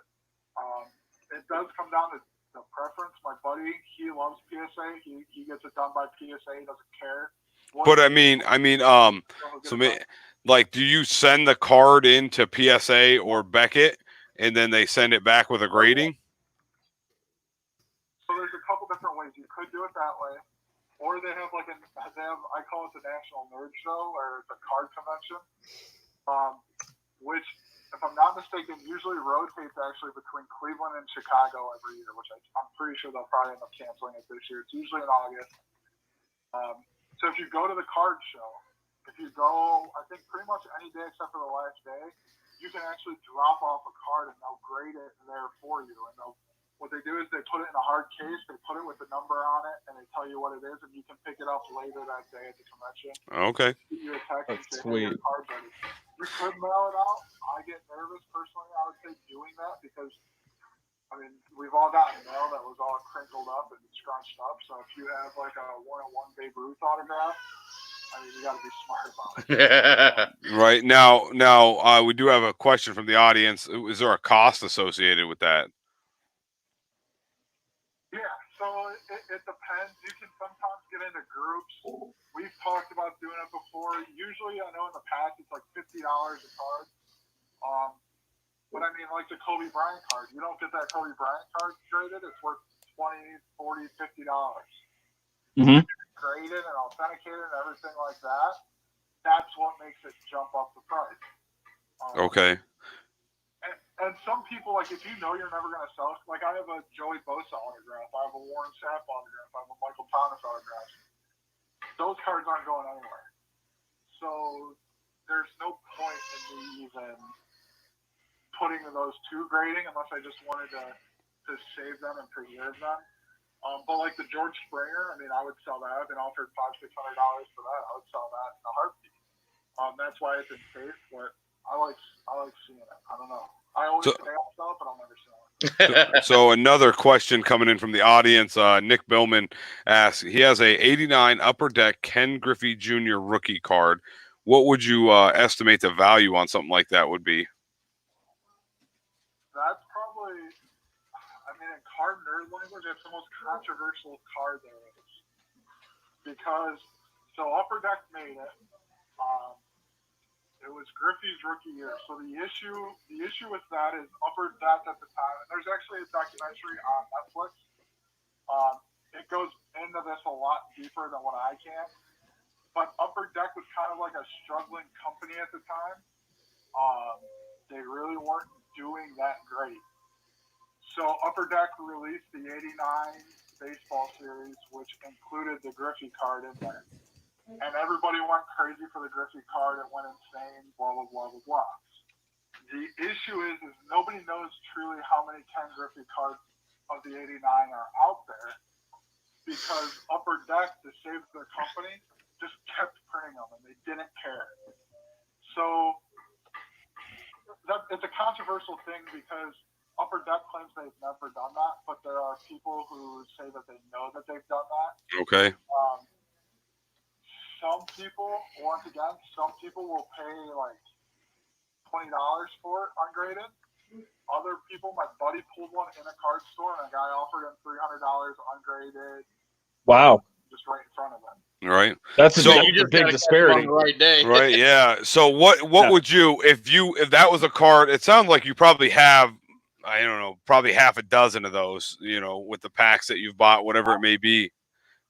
But what would you pay for that card? Just out of curiosity. I don't have the Griffey one because I tend the 80s and 90s were kind of the junk period for cards, they call it. So that's Yeah, I've heard that numerous times. yeah, and that's the issue. So the issue is it's Ken Griffey Jr. I mean, I'm 30 years old. I remember him putting his hat backwards and that gorgeous swing. Right. I mean, if it was graded, I would probably pay a few $100s for it. Okay. Graded go for $500-$600 if they're great.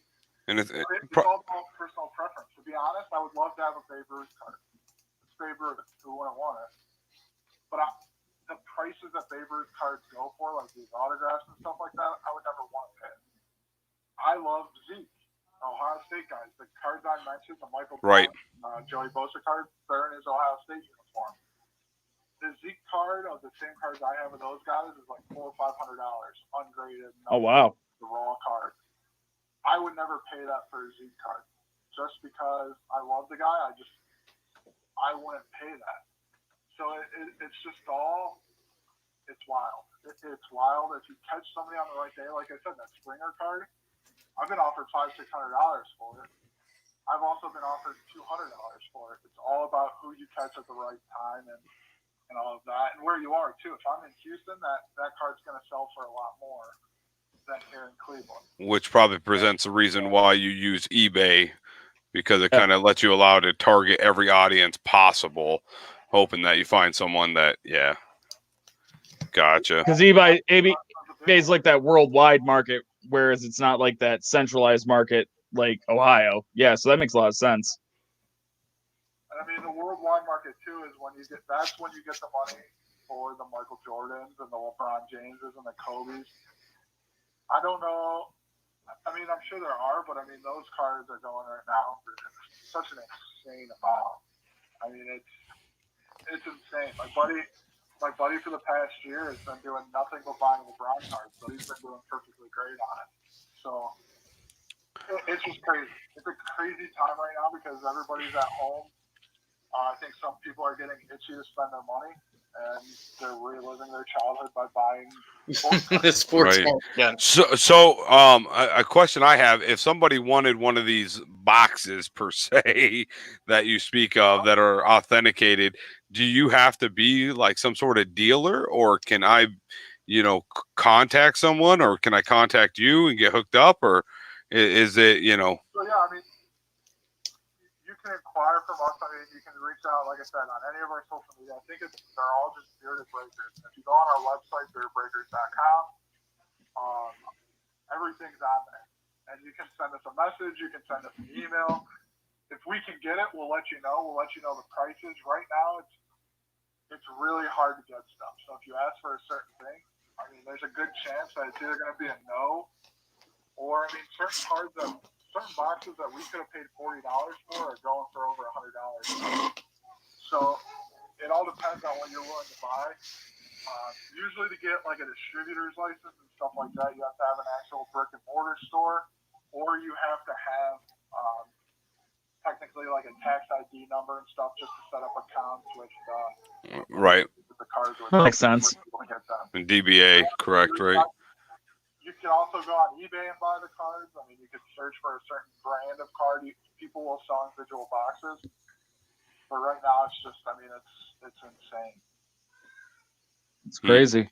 Yeah, that's some good information on it. I don't know anyone out of the viewers, you know. So I was thinking though, so I was checking out your site while we were streaming through. You know how NFL football players exchange the jerseys? What do you guys think about exchanging some hoodies? Hey, Just throwing it out there, man. The issue is there's a lot of other people who we have to pay off and stuff like that. We pay commissions to people who designed it. I mean, we got our graphic designer who normally handles stuff like that. Oh, okay. I would have to discuss it with him. I'm the pretty face of the company. Everybody else just runs everything else. Right, right. you are a pretty face, brother. I'll tell you what, coming in hot. Oof. There's a heat wave. I'm the best hype man in the game for Eric. I'm Eric's hype man. No one knows that, but I run the hype train for him. Ask anyone. I think before we let you go, do you ever plan on doing a brick and mortar store? I mean, I think that would be the ultimate dream. I know I pulled it out there. I put it out there, just throwing it out there against the wall to him. And we didn't shut it down, but a lot of things have to happen. A lot of things have to go right. Me or him would have to leave our job. He runs a family company. And right now, my other job, I mean, I sell disinfectants and hand sanitizer, so I don't want to leave that job right now. Yeah, I don't blame you there. It's a killing right now. So, I mean, yeah. So, I mean, it's been in discussions, but it's years and years and years away, probably. All right. All right. Well, yeah, Eric, thanks for joining us. Really appreciate it. Thank you so much, Eric. I really appreciate it, dude. Thank you. Really. And, yeah, check us out. Thank you. Yeah, no problem, Right, man. thank you, my guy. I said that was Eric with Bearded Breakers joined us live on the show there. The sports collector connoisseur of sorts. It sounds like he's got just about everything. I mean, he even mentioned a Pete Rose autographed bat, quite a few different things. So check him out on beardedbreakers.com. I got the website. I'll just put it up there one more time for everyone. Beardedbreakers.com. And he does it sounds like all of his business, so everyone knows, on eBay. So if you're looking for something particular, sounds like he can hook you up with that too. So check him out over there. So well, last 20 minutes of the show, why don't we bust out some more of those cards that you guys got? Yeah, let's go ahead and do it. The baseball ones are actually not individually wrapped, so I'm not going to open those. Okay. So I'm going to open 1991 NFL Pacific. Ooh. Plus. Oh, nice. What? It literally looks like a chocolate bar. Pacific Pro Plus, huh? I've never even heard of this pack. Boy, this is weird. Like, this is some stuff that I swear to God, like, I would end up buying at the Andover flea market. Right. Yep. Like, I would get this and a brick of fireworks for $6. Yes. All right, so we've got Bill Fralick. Not bad. Here's one. Thurman Thomas. Ooh, there you go. Thurman Thomas, that's a win. Thurman Thomas was a hell of a running back. Mark Carrier. Oh, wow. Okay.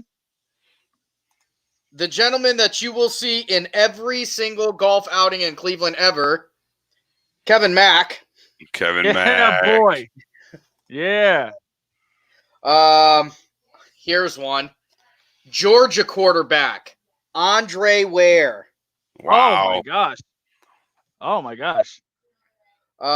We've got Sean Jones. Okay. Dean Basucci.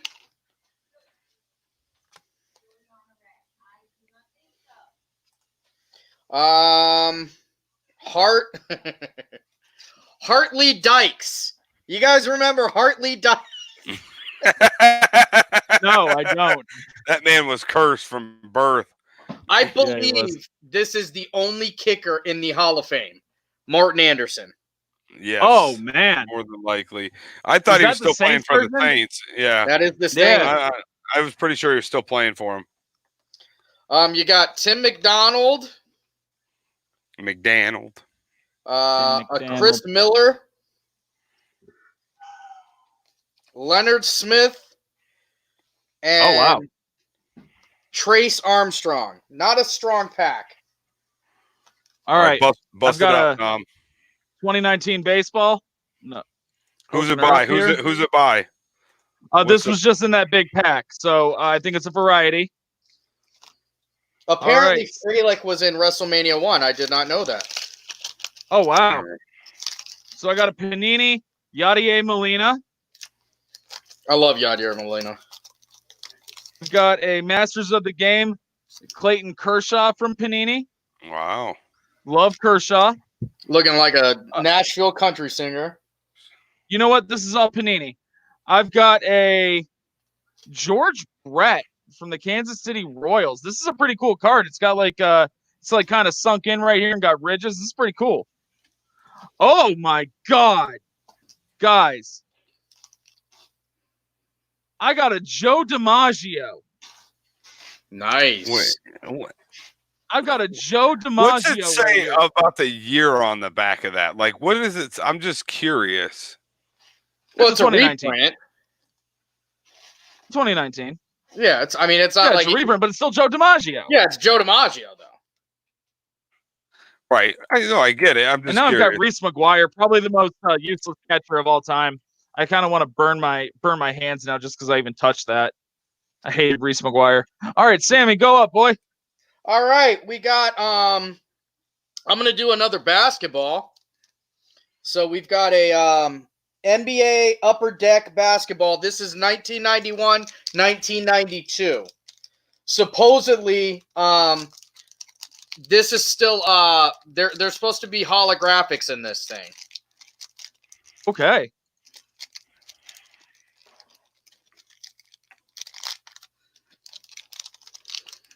Thank you, AJ. Appreciate that.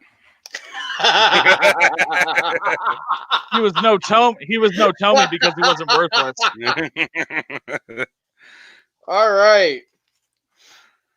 So our first one is Purvis Ellis. Nice. I think that's the second Purvis Ellison we've got tonight. Yeah. Here's one. Ralph Sampson. Nice. On the Kings, too. Yeah. There you go. Tyrone Corbin. Ooh, nice. Hakeem the Dream, baby. You got a dream. Nice. And he's doing his yeah, nice. So I got Ralph Sampson and Hakeem. There you go. Hey, listen, wait a minute though. That one, signed. Damn it. What? I say that one's going on eBay right now for about $6.29 for the Hakeem. Oh, I'm really? I'm looking it up a little bit.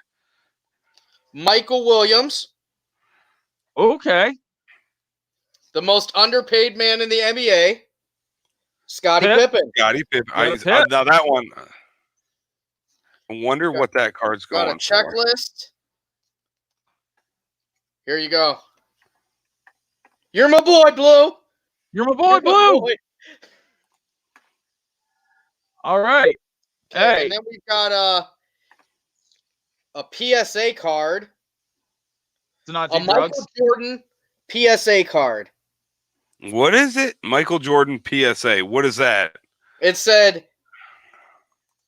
you can read this, stay in school. If you can read this, stay in school. Michael Jordan PSA card. The importance of reading and spelling, Ryan. And grammar. We have Call it auto check. Kirk Lee, and then NBA draft checklist. And I cannot. hopefully somebody is watching and can identify who these two players are, because I cannot off the top of my head. There's no names? No. Is that Kevin Durant on the left? Kevin Durant in 1991. Good God. All right, so I forgot that I had this, but this is NFL Football 1991 Upper Deck, not opened. I'm going to do this. Opening it now. I'm pretty excited about this. Hey, the MJ card on eBay, or no, collectors.com, $9. Hey. All right, so I got a Eugene Lockhart. He was a Cowboys linebacker. What year is this, Ooh. Mike? Or Mike, Michael. 91. 91. Yes. Anthony Miller from the Chargers, man. Here you go, Anthony Miller. We got a Bill Brooks from the Colts, wide receiver. Oh, Lamar Lathan. Oh, not a bad one from the Oilers, an old throwback Oilers card. Fred Marion. That's not bad, Patriots. We've got Ruben Mays. I forgot all about Ruben Mays, but, you know, he was a pretty good player for the Saints. Me too. David Treadwell. The kicker. David Treadwell. Yeah, from the Broncos. David Little from the that horrible Squealers team in Pittsburgh. Anthony Munoz. Or I'm not saying his name right. Munoz. But Munoz from the Cincinnati Bengals, man. That's a first Spanish player on the Bengals. Wes Hopkins. Chris Zorich. What a six-pack there. And Alvin Walton. So not the best pack, but I mean, you know, Anthony Munoz. That's a pretty good one. Crap. All right, Sammy. Ryan. I got cards. You don't. I'm going to open up a 1990 Score NFL football pack. All right. Okay. It's supposed to be one Magic Motion trivia card per pack.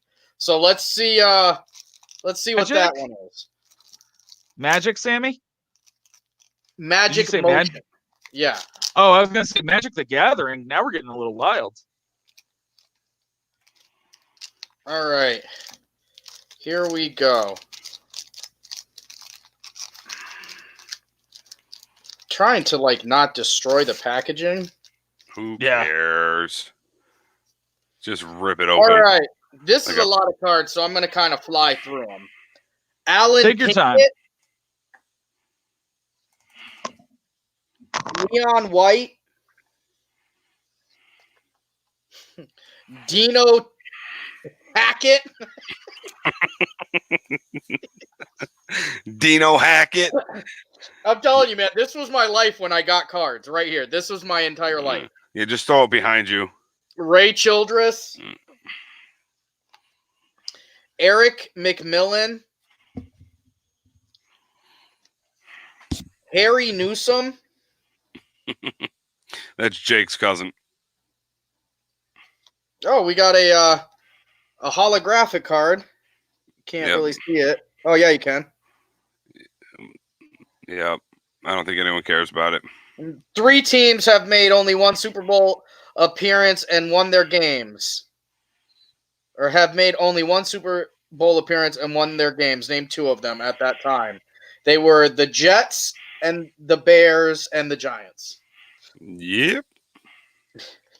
Steve Wisniewski.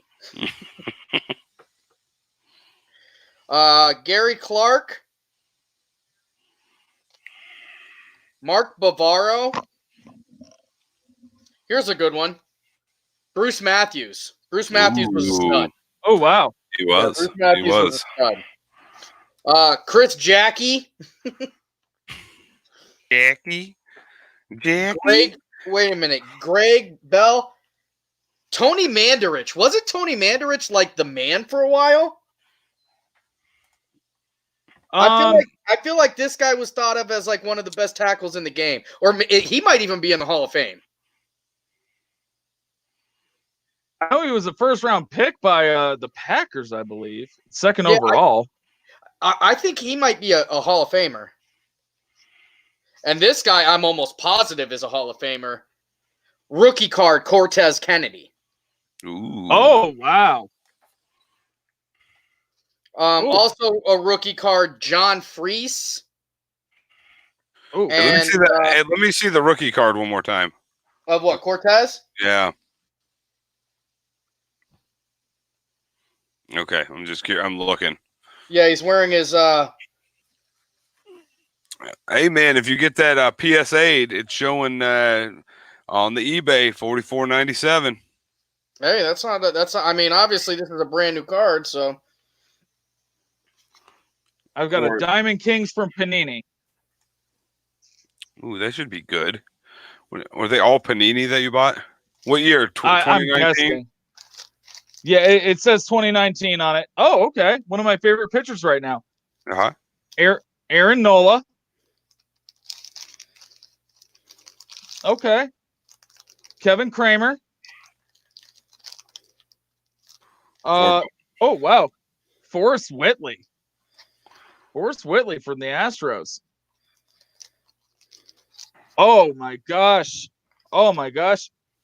Grover Alexander from the Phillies, man. Listen, guys. Apparently, Alexander. Tony Mandarich is one of the biggest busts in NFL history. I knew his name, but I did not know for what. He was addicted to drugs and alcohol, man. So that's and Giancarlo Stanton. Ooh, that might be a good one. That is a good one. Giancarlo Stanton. These ones only have 5 to a pack. So if you don't mind, Sammy, I'm going to bust one more through. Do you think? Another Diamond Kings from Panini. Just opened it. Oh, guys. I know it's the reprint, but get ready to defecate. Wait, hold on. Oh, he's got the babe. Ladies and gentlemen, he's got the babe. Ladies and gentlemen, I pulled a babe. I pulled a babe, ladies and gentlemen. In a card and in real life. why can't I? Zach Greinke. Blake Snell, the dude who's tripping right now. Blake Snell, he's tripping out on social media. Hopefully he gets his act. Oh my God. I know it's a reprint, but if this was a real one, guys, I'm sorry, but I'm quitting this show and I'm moving to Abu Dhabi and I'm living like a prince. Honus Wagner? Yep. I knew it. Let's see. Oh my God. Going for $4 on eBay. You're a little off there. Walker Buehler. All right, whatever. But that was cool. I got a Babe and a Honus Wagner. That's pretty badass. That's listen. Good. If those were real, like not reprint cards, guys, I love you, but I'm out of here and I'm in Abu Dhabi. I'm living like a prince. My next one is going to be a 1991 Fleer basketball pack. You better hope there's a Jordan in there. Tell you what, the packaging on these is just not great. Well, I mean, it is what? Gosh, 30 years old. Well, no, like you look at this packaging and then compare it to like Skybox, which has a nice foil around it, you know? Oh, yeah, for sure. Listen, all right. 91 to 92, Fleer Michael Jordan. If you pull it, it's going, I would say, gosh, Tom gets a 4 for Owen gold tattoo. Very 4 for Owen gold tattoo. All right. If you pull Jordan. Travis Mays, although this is something weird. It says traded to Atlanta right on the card. So he failed. That's something different. Paul Westhead. Westfall. A coach. Those were the worst when you got coaches. Unless you got like Brett Auerbach. Antoine Carr. Oh, very cool. Antoine Carr. I literally only remember him from being a guy on the Jazz. Listen, this is Steve Kerr before Steve Kerr. John Paxson? Steve Kerr before Steve Kerr. Nice. Yeah, let's see. I wonder if John Paxton has any. Then you've got probably the one thing The Last Dance was showed me that this guy was one of the worst human beings ever. The Charles Oak. Oakley. The Oak. Jim Lynam. Mark West. I remember Mark West. Joe Marky Mark. Wolf. Great Here's White one- Hope. Here's one for you NBA fans, for you NBA Jam fans. How about some Ronnie Cycli action for you? Oh my God, from the Heat? Yeah.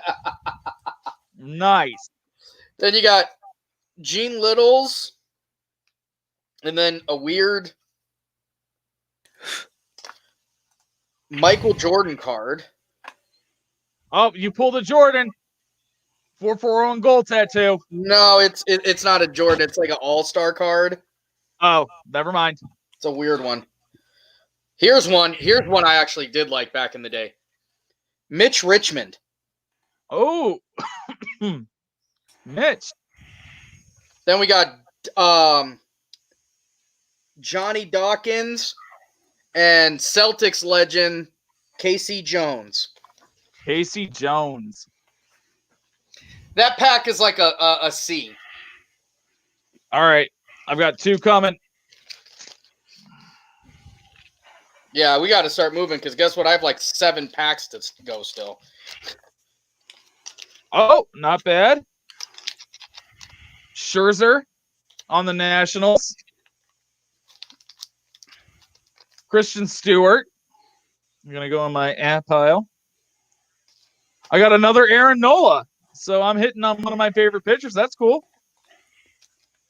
Oh, guys. Hey, another legend. Shoeless Joe. Joe. And Luis Urias. Whatever. He was a prospect, but whatever. All right, and come on. Mario cards. Colored. Hey, guys. Another DiMaggio. Is that the same card as before? It is not. No? Okay. Ty Cobb. Bringing out the Cobb. Oh. Now, some of you guys might not know who he is, but I know who this guy is. He played for Boston. Eddie Stanky Leg. And actually, one of the best players right now, Aaron Judge. So there we go. Pretty happy with that. I'll give that pack an A. I'll give that pack an A. All right, so my next pack is going to be a 1991 Fleer Ultra Football pack. Okay. Let's see what this one is about. This one's already starting good. I actually think I have this card already.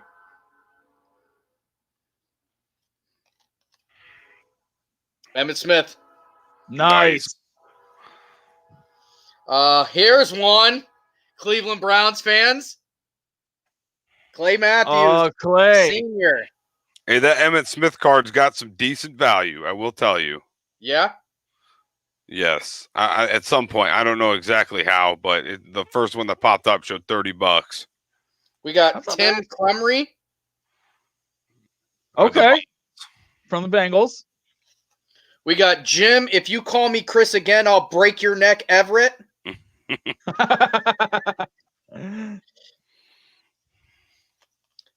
Tim McGee.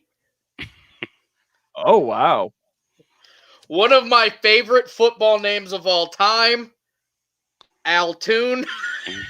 Altoon. We got Willie Drury,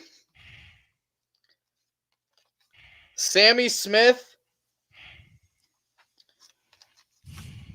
Jack Trudeau. Trudeau, yes. Aaron Cox. What a name. Mike Rozier. Okay, Mike Rozier. The hot coaching candidate right now, Eric Bieniemy. Very cool. Here's one. He was a beast. Andre Reed. Andre Reed was a monster. Andre Reed, heck yeah. And Sean Jones. Thank you, AJ, for getting my reference. That's what Jim Everett is known for beating Jim Rome's ass. Diamond King from Panini. Hey, Panini, don't you be a meanie. I'm Lil Nas. Ramon Lorano. Hey, all right. Mike Trout. There we go. This ages Babe Ruth. Bold statement, Cotton. I'd say Mickey Mantle. Adrian Beltre. Adrian Beltre. I did too. Oh, very nice. The $200 million man. JD Martinez. And not bad. Bryce Wilson. I get that pack of B.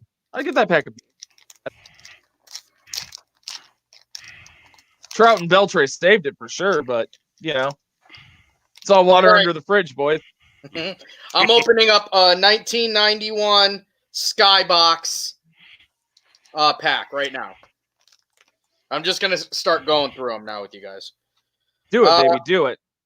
Nate McMillan. Oh God, from the Sonics? Yep. Nice. Terry Teagle. Mavericks, Sam Perkins. Dude, Sam Perkins was on 100 different teams. Another Charles Oakley. This one, rocking the fade. Scott Hafner. Not sure that guy ever played. Was that a Maverick, Scott Hafner? John Long. That was a Heat Scott Hafner. Okay, I'm not thinking of the right guy then. Tyrone Corbin. Another Corbin. You pulled him earlier. Yep. We got Rodney McCray. Okay. There's one. Derek McKee. Derek McKee had a pretty long career. Frank Cornett. Here's one. Moses Malone. Oh, there you go. Malone was a hell of a player. Parting the Red Sea. Then we got Grant Long, Jerome Richardson. Okay. David Greenwood and Brad Davis. That pack is like a D. Yeah, that's Sammy, go ahead, open another one, brother. Yeah, Moses Malone is the only one in there. All right, I'm gonna go football here. And a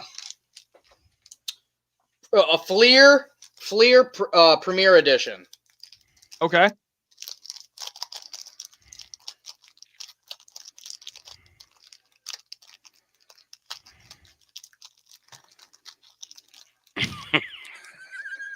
It's like Sammy's struggling to open up a pack of gummy bears. All right, here we go. JT Smith, Bruce Hill, David Krieg, Mike Kofer, Dennis Gentry, Pat Swilling, another Tony Mandarich, Evan Cooper, Brian Evans, Anthony Carter, Reggie Roby, Greg Townsend, Raul Allegre, Tim Johnson, and Mike Wilcher. That's an F.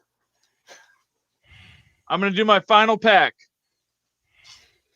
Diamond Kings. Final pack from Tom.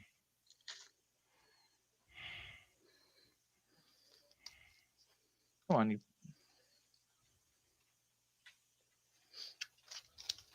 All right, so grabbed a Matt Carpenter. Not bad. I like Carpenter. Charlie Keller. All right, Charlie Keller. He's an old school dude. Oh man. Bryce Harper. That's probably got a couple bucks worth it. Gianel Perez. Well, this one has an extra one. Luis Severino. I like Luis. And wow. Tony Gwynn. It doesn't even look like the other ones. This must be like a special or something like that. Portrait. That's Tony Gwynn. Man, I pulled some pretty good baseball stuff tonight, guys. Yeah, the baseball packs have been hitting. I'm gonna. Well, I mean, I got a Hall Wagner and Babe Ruth at the same time. I mean, like winning. I'm like Charlie. Open up another football pack. This is a NFL Pro Set 1990.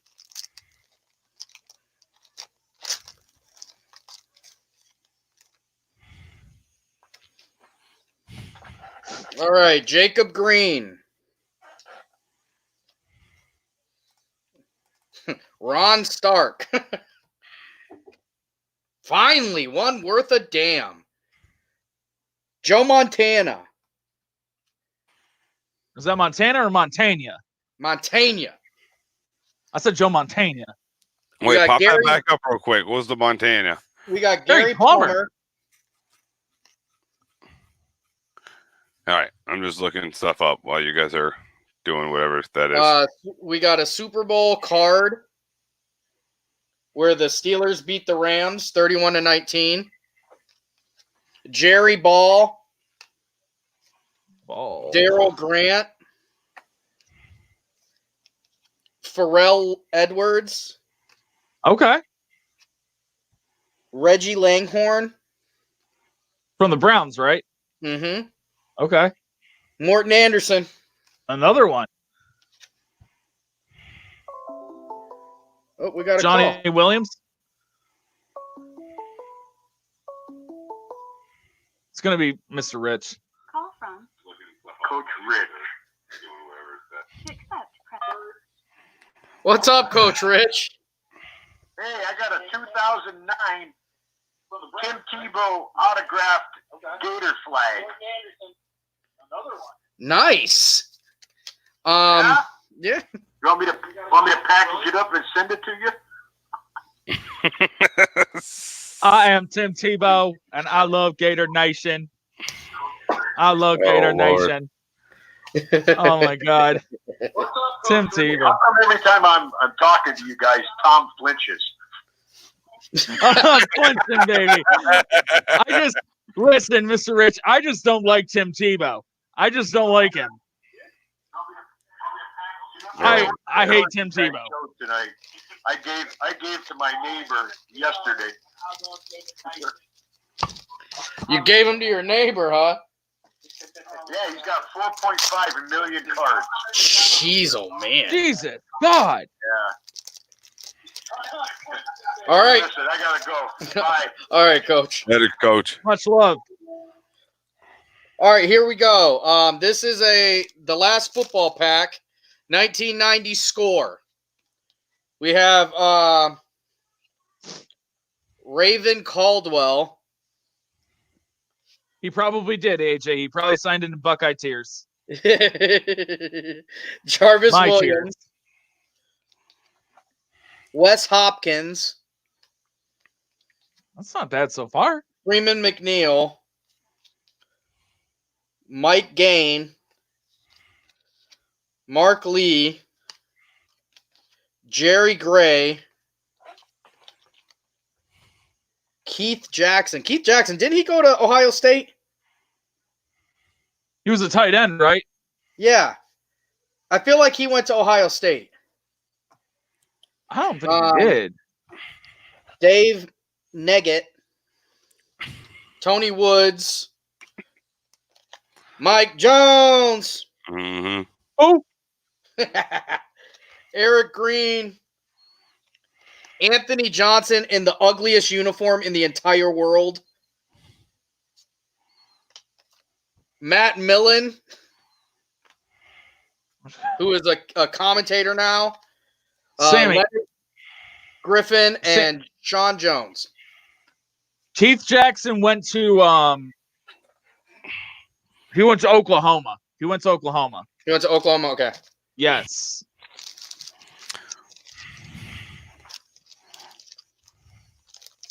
He's talking about Tebow. Because he was Boomer Sooner. He was Boomer Sooner. That was his nickname. Oh, okay.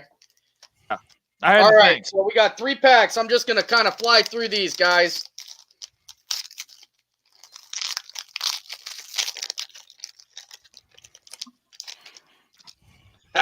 I can already tell you right now, the last card on this is going to be very interesting. Kevin Gamble. Dennis Scott, rookie card. Dennis Scott, wow. Joe Klein. Miami Heat. Here's just one a Miami Heat card. Yeah, it's just. Here's one for the hometown. Mark Price. Price. Heck yeah. Here's one for me, my favorite center of all time. Pat Ewing. Patrick Ewing. Rob Rothstein. Ronnie Cycli getting all kinds of burn tonight. Yeah, he is. Hershey Hawkins. Ooh. Phil Jackson, boys. Phil. That That's a coach card you'd like. Byron Scott. Nice. J.R. Reed. Sean Kemp. The record holder for most illegitimate children. Matt McCormick and Mr. We should have taken Jordan. Sam Bowie. Sam Bowie. That's a good pack. Sam Bowie. Heck yeah.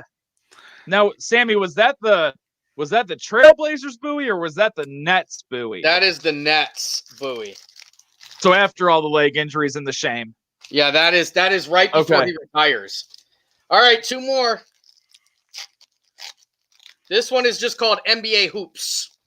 And I actually remember these cards because they were these cards, the pack of this cards was like 88 cents instead of $1. Who's the company that produced them? It was just NBA Hoops. It's NBA Hoops. Yeah, there we go. Let it ride. 91. Yeah, 91.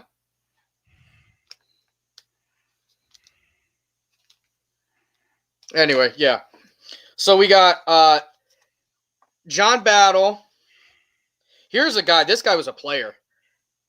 Cliff Livingston. Or Livingston.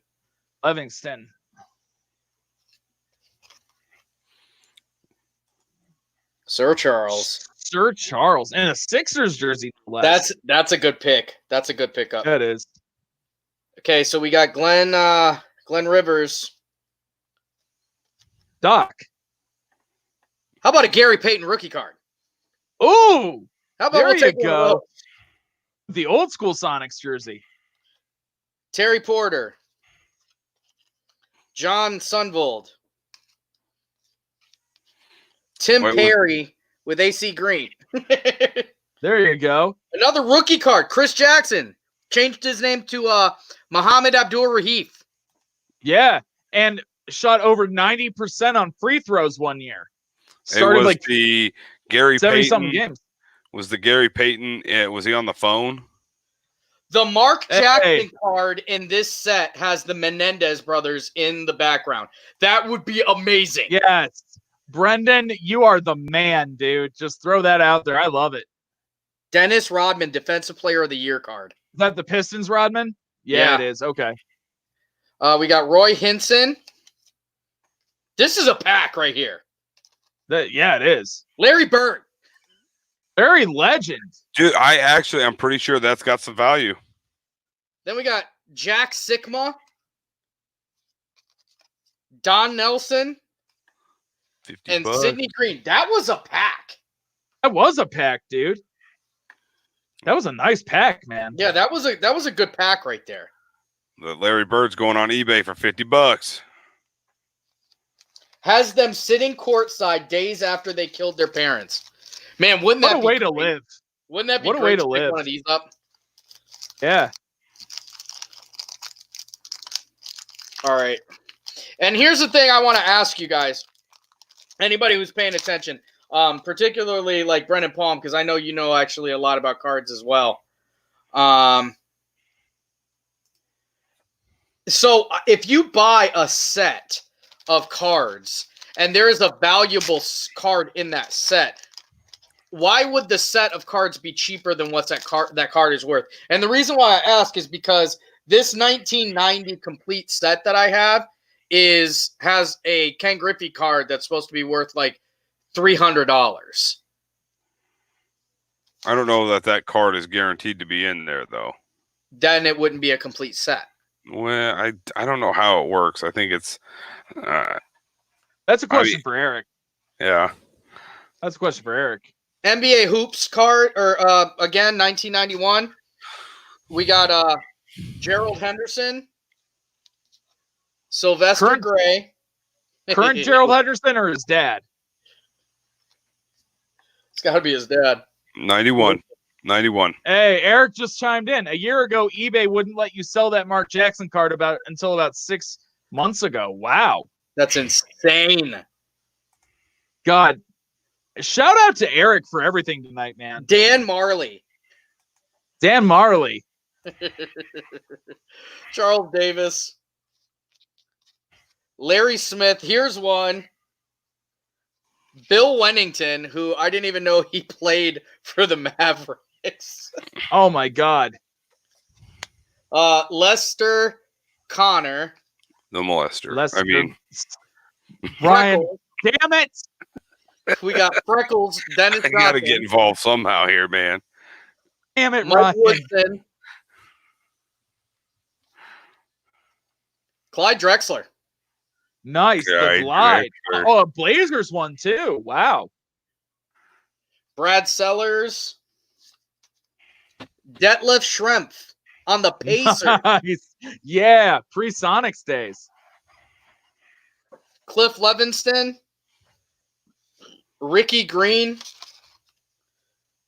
And Kiki Vanderway. The worst general manager in Nuggets history. Oh, look at that. Trades for Allen Iverson. Look, I just found this in the back of my card book. How cool is that? The Titans versus the Browns. This would have been like 2000. Yep. Complete sets have different serial numbers and are super mass produced, so it's deemed rarer if found in a hobby or pack. Okay, so that makes more sense because I couldn't understand why that card would be, this Ken Griffey card would be expensive, but in a box that's not worth very much. Yeah. Like the box of cards I got, I think I paid $16 for 800 cards. But supposedly, when I looked it up, this card in particular is supposed to have a fair amount of value to it. So we'll find out. And there's also Juan Gonzalez, and there's a couple rookie cards in there too. Crazy. Well, hey, listen, guys. Sammy, you all done unboxing, brother? That's it. I'm done. Done.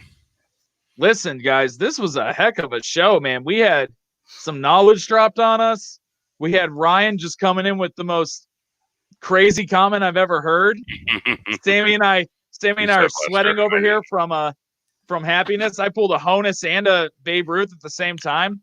I feel like Future at the same damn time. Mm-hmm. Yeah, I'll tell you what. I think this is something I'd like to do again, another unboxing type of deal, because it's fun. It's very niche. It's very niche, but yeah, well, it is 10:20, boys, so we're a little bit past what we usually go. But I just want to thank everybody for joining the show tonight.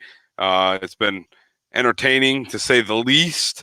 So don't forget to catch us on the next show, which is going to be Saturday, right, gentlemen? Saturday, boys. Yes, sir. Saturday, 8:00 like usual.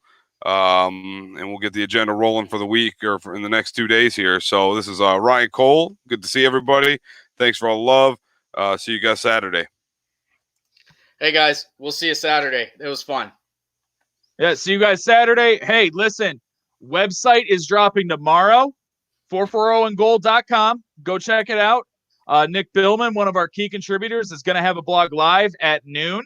You can go check that out. So be sure to check out 440 and Gold. We're going to have some crazy content. Ryan, Sam, and I, we're going to be throwing some stuff out there all the time. I'm really excited to have that as another way for you guys to get some content out to you. So we'll see you Saturday. Thank you so much to Eric Himes as well from Bearded Breakers.